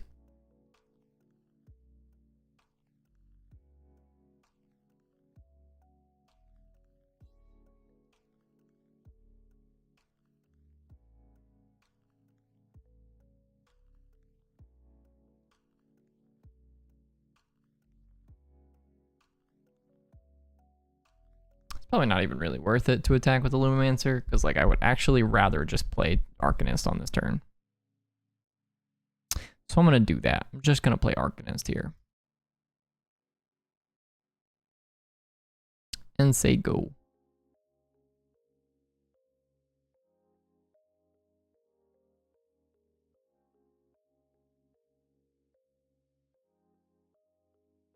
And this may be lethal next turn. I haven't done the math on it, obviously, but it's quite a bit of power and toughness for sure. We're gonna get to cast 3 spells, so this is gonna get +6/+6, and then it's gonna become a 6/4 as base power and toughness, and then this will be a 6/4 as well.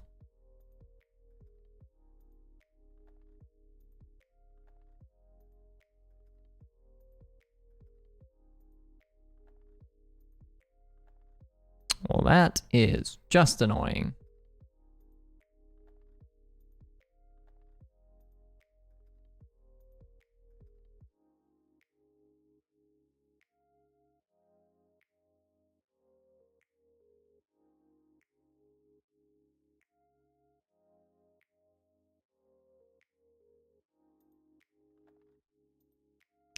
Bolt this one.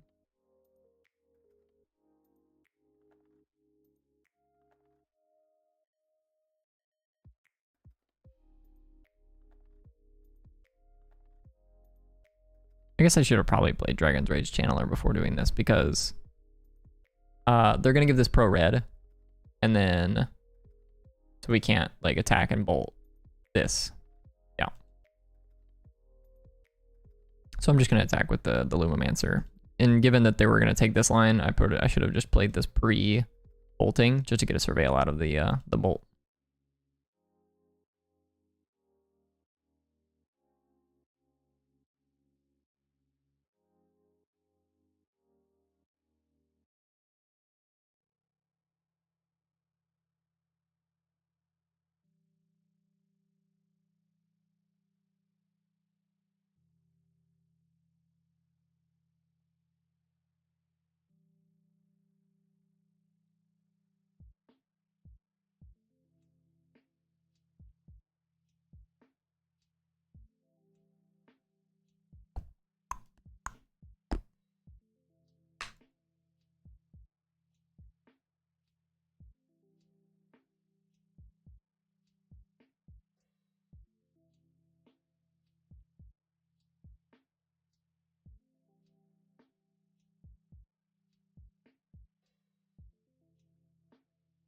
Grab a batter skull, play out a noble hierarch.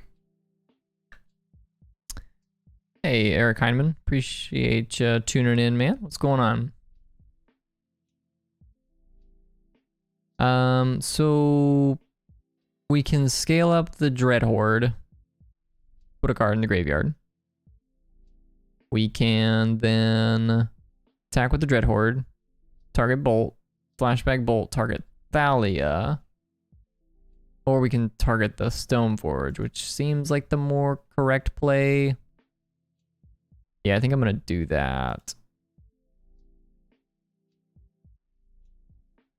So scale up the Dreadhorde. Half awake. Wake up, my dude. Let's just bin that. That gives us delirium.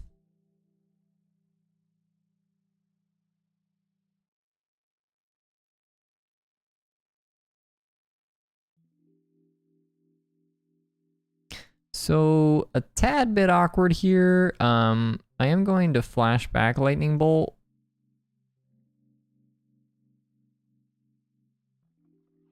If we don't hit a creature here or an instant off of our surveil, they do get to just eat the channeler in combat. Yeah, it's a little awkward.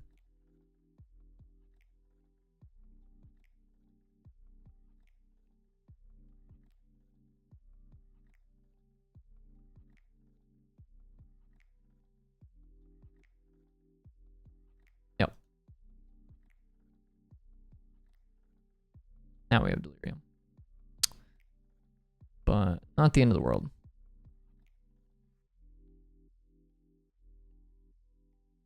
Not the end of the world.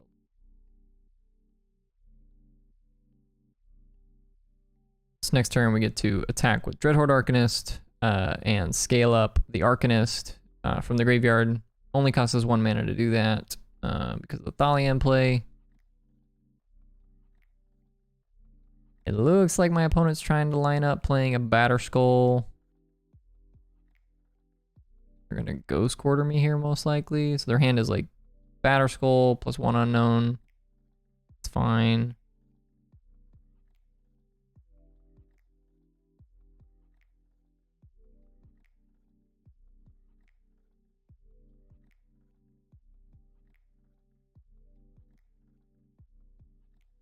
I think I'm gonna go Swift Spear plus attack with all 3, scale up the Dreadhorde.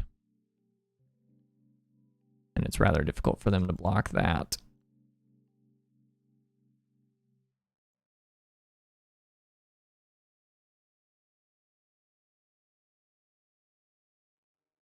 Because this is, so the 2 prowess-esque creatures, Magecraft prowess creatures, are lethal, having 4 power in total.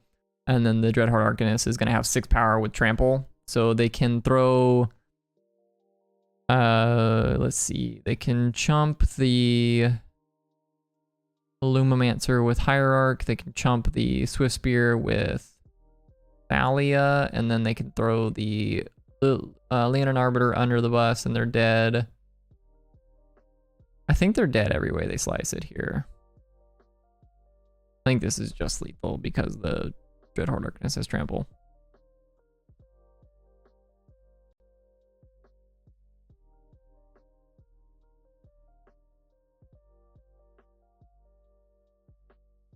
Okay, block like that.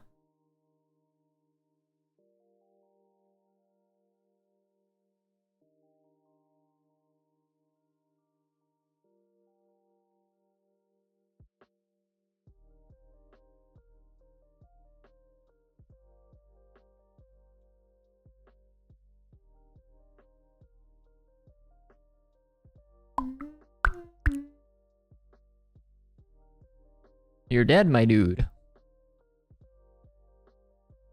My opponent is conceded. They figured it out.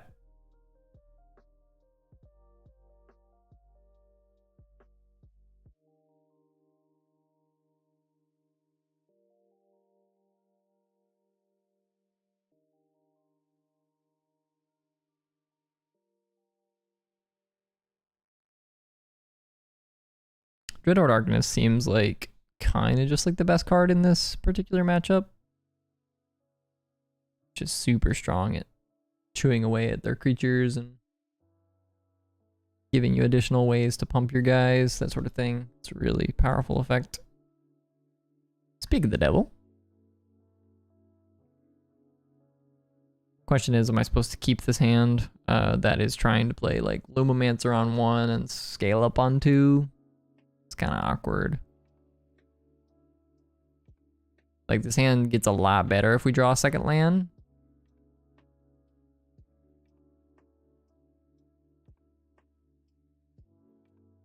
They kept 7.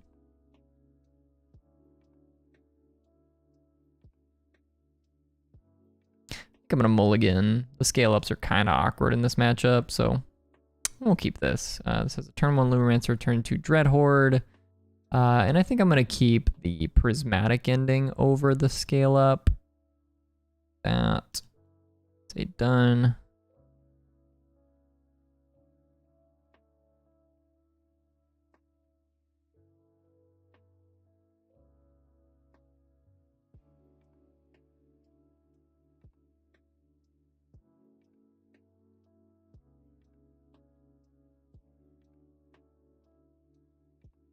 Really not sure what my opponent's doing, but they've been sort of like AFK half of this game.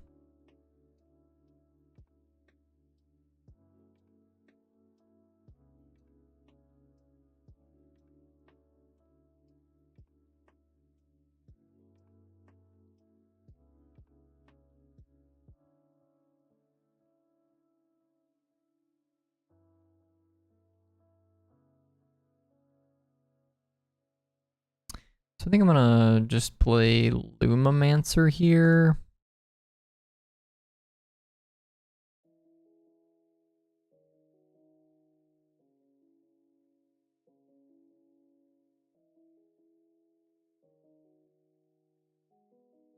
And bobble them. There's somewhat of an argument to not casting the bobble because casting the bobble procs the Swiss Spear's prowess ability, but I think this next turn we're gonna cast Dreadhorde Arcanist anyways, or we're gonna go Prismatic Ending plus Swiss Spear, and I would really like to just get through my deck a little bit and try and find a lightning bolt here if I can. If my opponent does not play a land this turn, okay, they did play a land.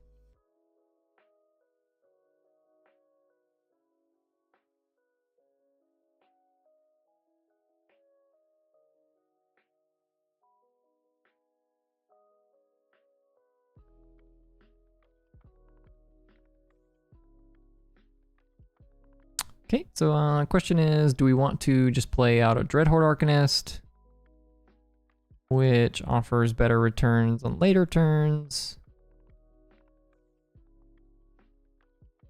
Or We want 2 prismatic ending the Thalia. I don't think Thalia is doing too much right here. I'm gonna just cast Dreadhorde Arcanist. Hopefully start to get that online. Ideally we find a bolt or something of that nature. Less ideally, they have a copy of Eonin Arbiter here because they have found a Ghost Quarter.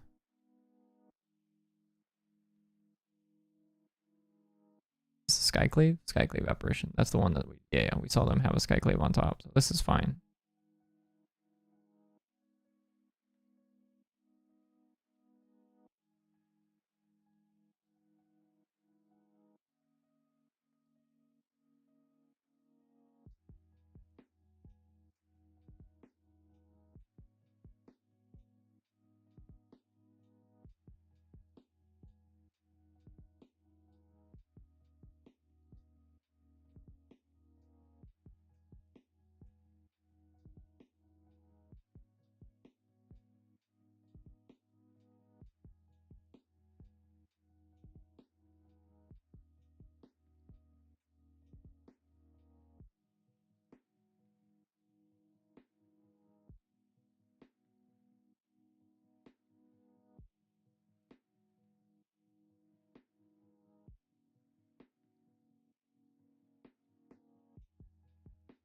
A little bit of an awkward turn here. Maybe, actually, you know what? I probably am supposed to go Swift Spear into Prismatic Ending just because it lets me connect for 2 more damage this turn. Like, if my plan is to play out a creature, play out a Swift Spear instead of a Lumimancer.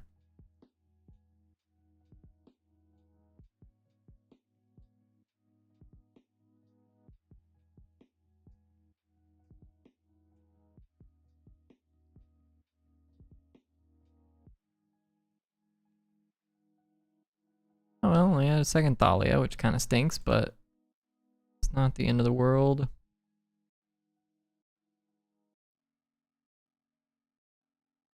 I'm not too sure what card I want to draw here. Well, that's annoying. We don't have any other green sources. Like, we don't have any basics.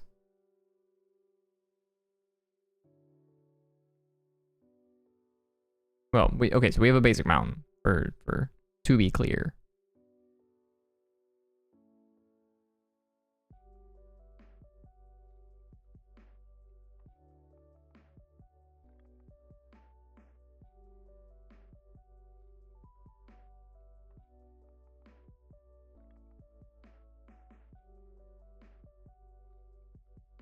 You know what would be really good here? Copy a Pyroclasm or like Kozilek's Return. Sweep all their creatures, not any of mine. Hey, Unbreakable 91, appreciate the follow, man. Thanks for tuning in. Okay, Skyclave is annoying for sure. I'm gonna get to eat one of my creatures. Feels like we're probably gonna lose this one, unfortunately. This game's kind of just going downhill relatively quickly. They took our Dreadhorde Arcanist on 2. We haven't found really any spells. Like, this is the first lightning bolt we found this whole match, and it feels like too little too late.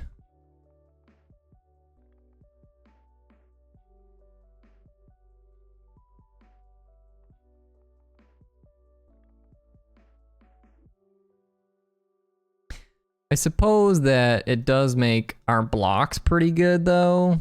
Like, we just bolt the Giver when they attack, if they attack.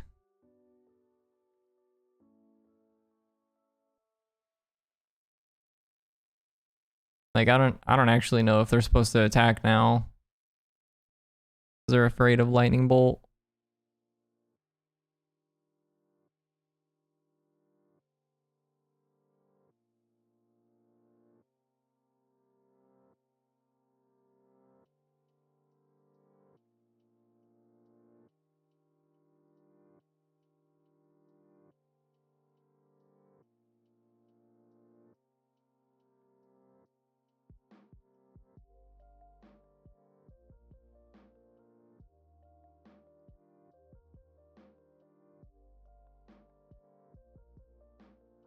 Okay, I'm gonna bolt giver to start.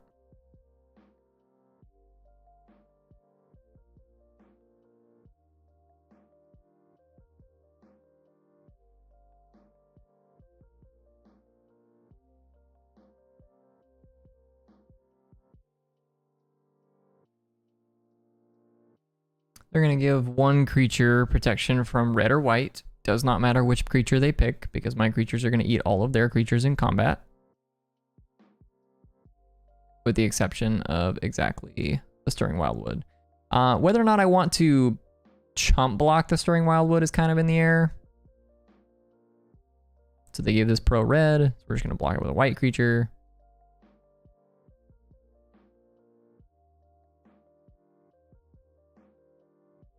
So I can chump block here, eat these. So this leaves them with...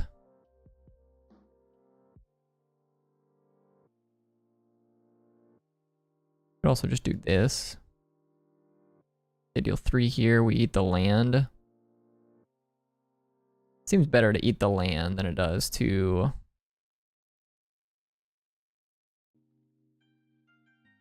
eat the Skyclave, but we do get a 1/1 if we eat Skyclave.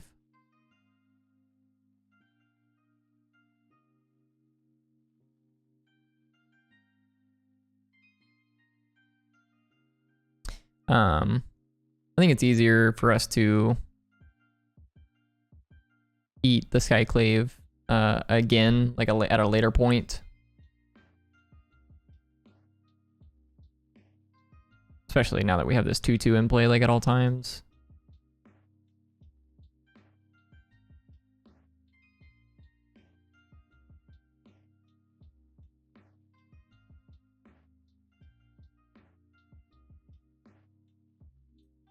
Just gonna pass back to my opponent. No attacks.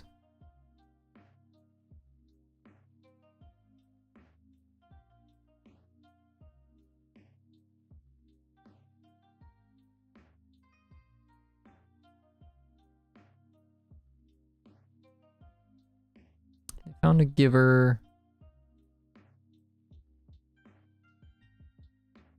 Oh, well, that's a little annoying. We're out of basics though. No attack.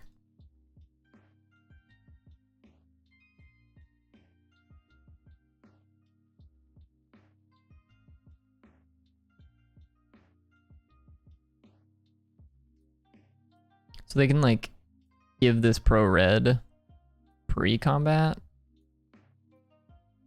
This is never getting in because of the illusion.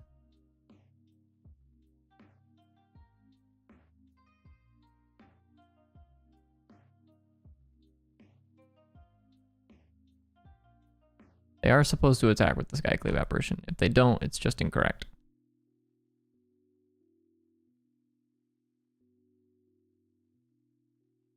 Okay, they saw the line.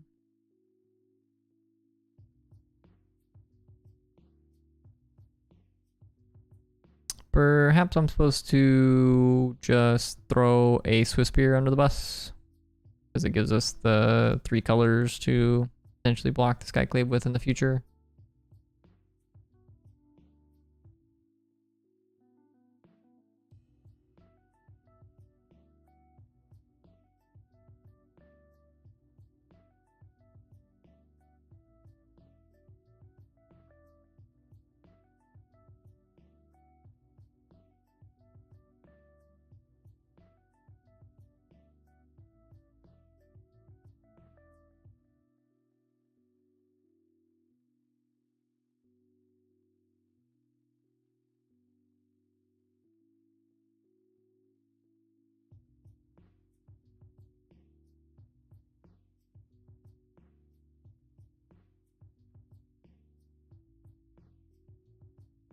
Okay, they're choosing to name 1.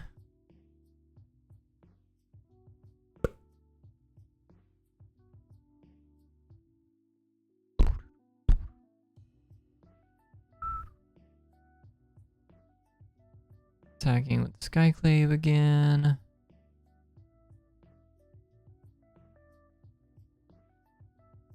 Throw this under the bus.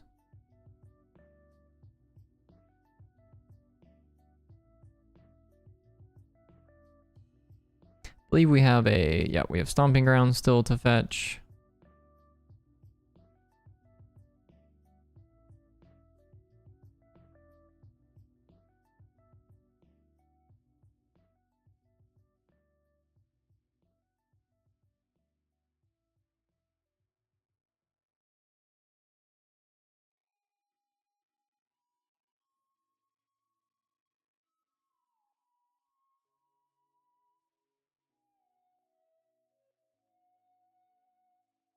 Okay, we'll see if they see the line that I see, which is attack with Auriok, give it Pearl Blue.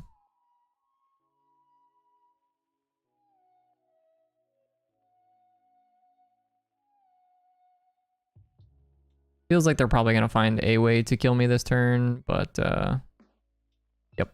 Okay, give it Pearl Blue is good enough for me. It was a little bit unfortunate that they had a Ghost Quarter to take us off white mana, double white mana for the Luris. If we get to play Luris that game, I think there's probably a pretty good chance we pull ahead and end up winning that one. But there's a 3-2, which is a little rough, but we had a promising start. We even killed someone on turn 2, which was kind of cool. So cool deck idea. I'll probably continue to tune with it a little bit. Like I said, if I'm gonna make some changes here real quick to the list, we will go back to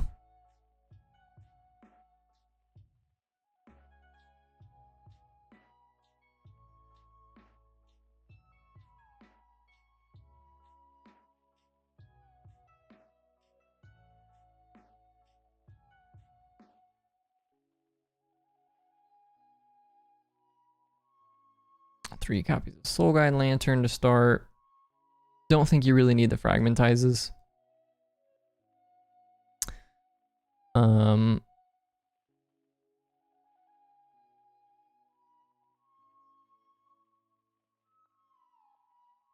Maybe it's like a Soul Strobe. Maybe these are the cuts.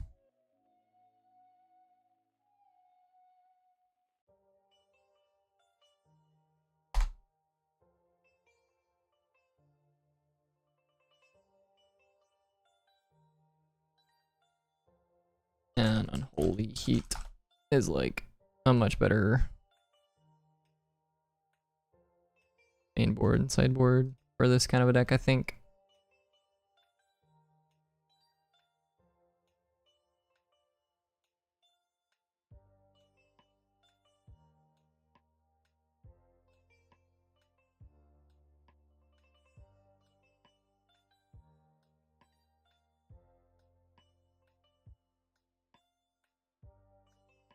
And what else?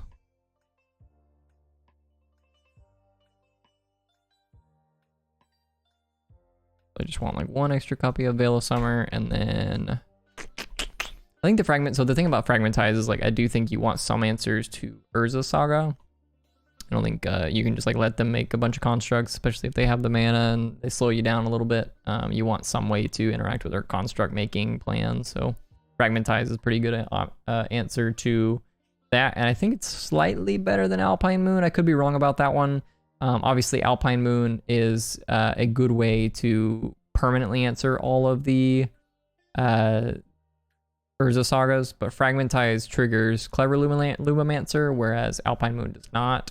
That's kind of my thinking on that.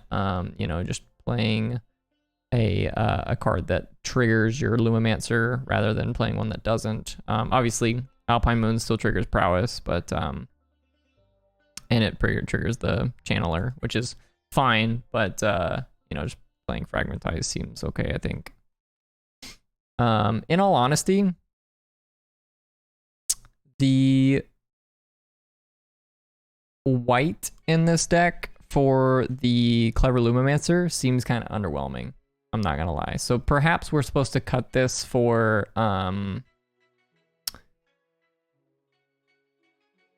Soulscar Mage and just go that route with just all red prowess creatures, and you just play like green for pump spells, which is kind of cool. The best thing this deck has going for it is Dragon's Rage Channeler, Dreadhorde Arcanist, and Become Immense. Like those are the 3. That's like the combo, right? Like we killed someone on turn 2 with Dragon's Rage Channeler, triple Mishra's Bauble Draw, which obviously is like kind of absurd. Like, you know, triple Mishra's Bauble is kind of outlandish, but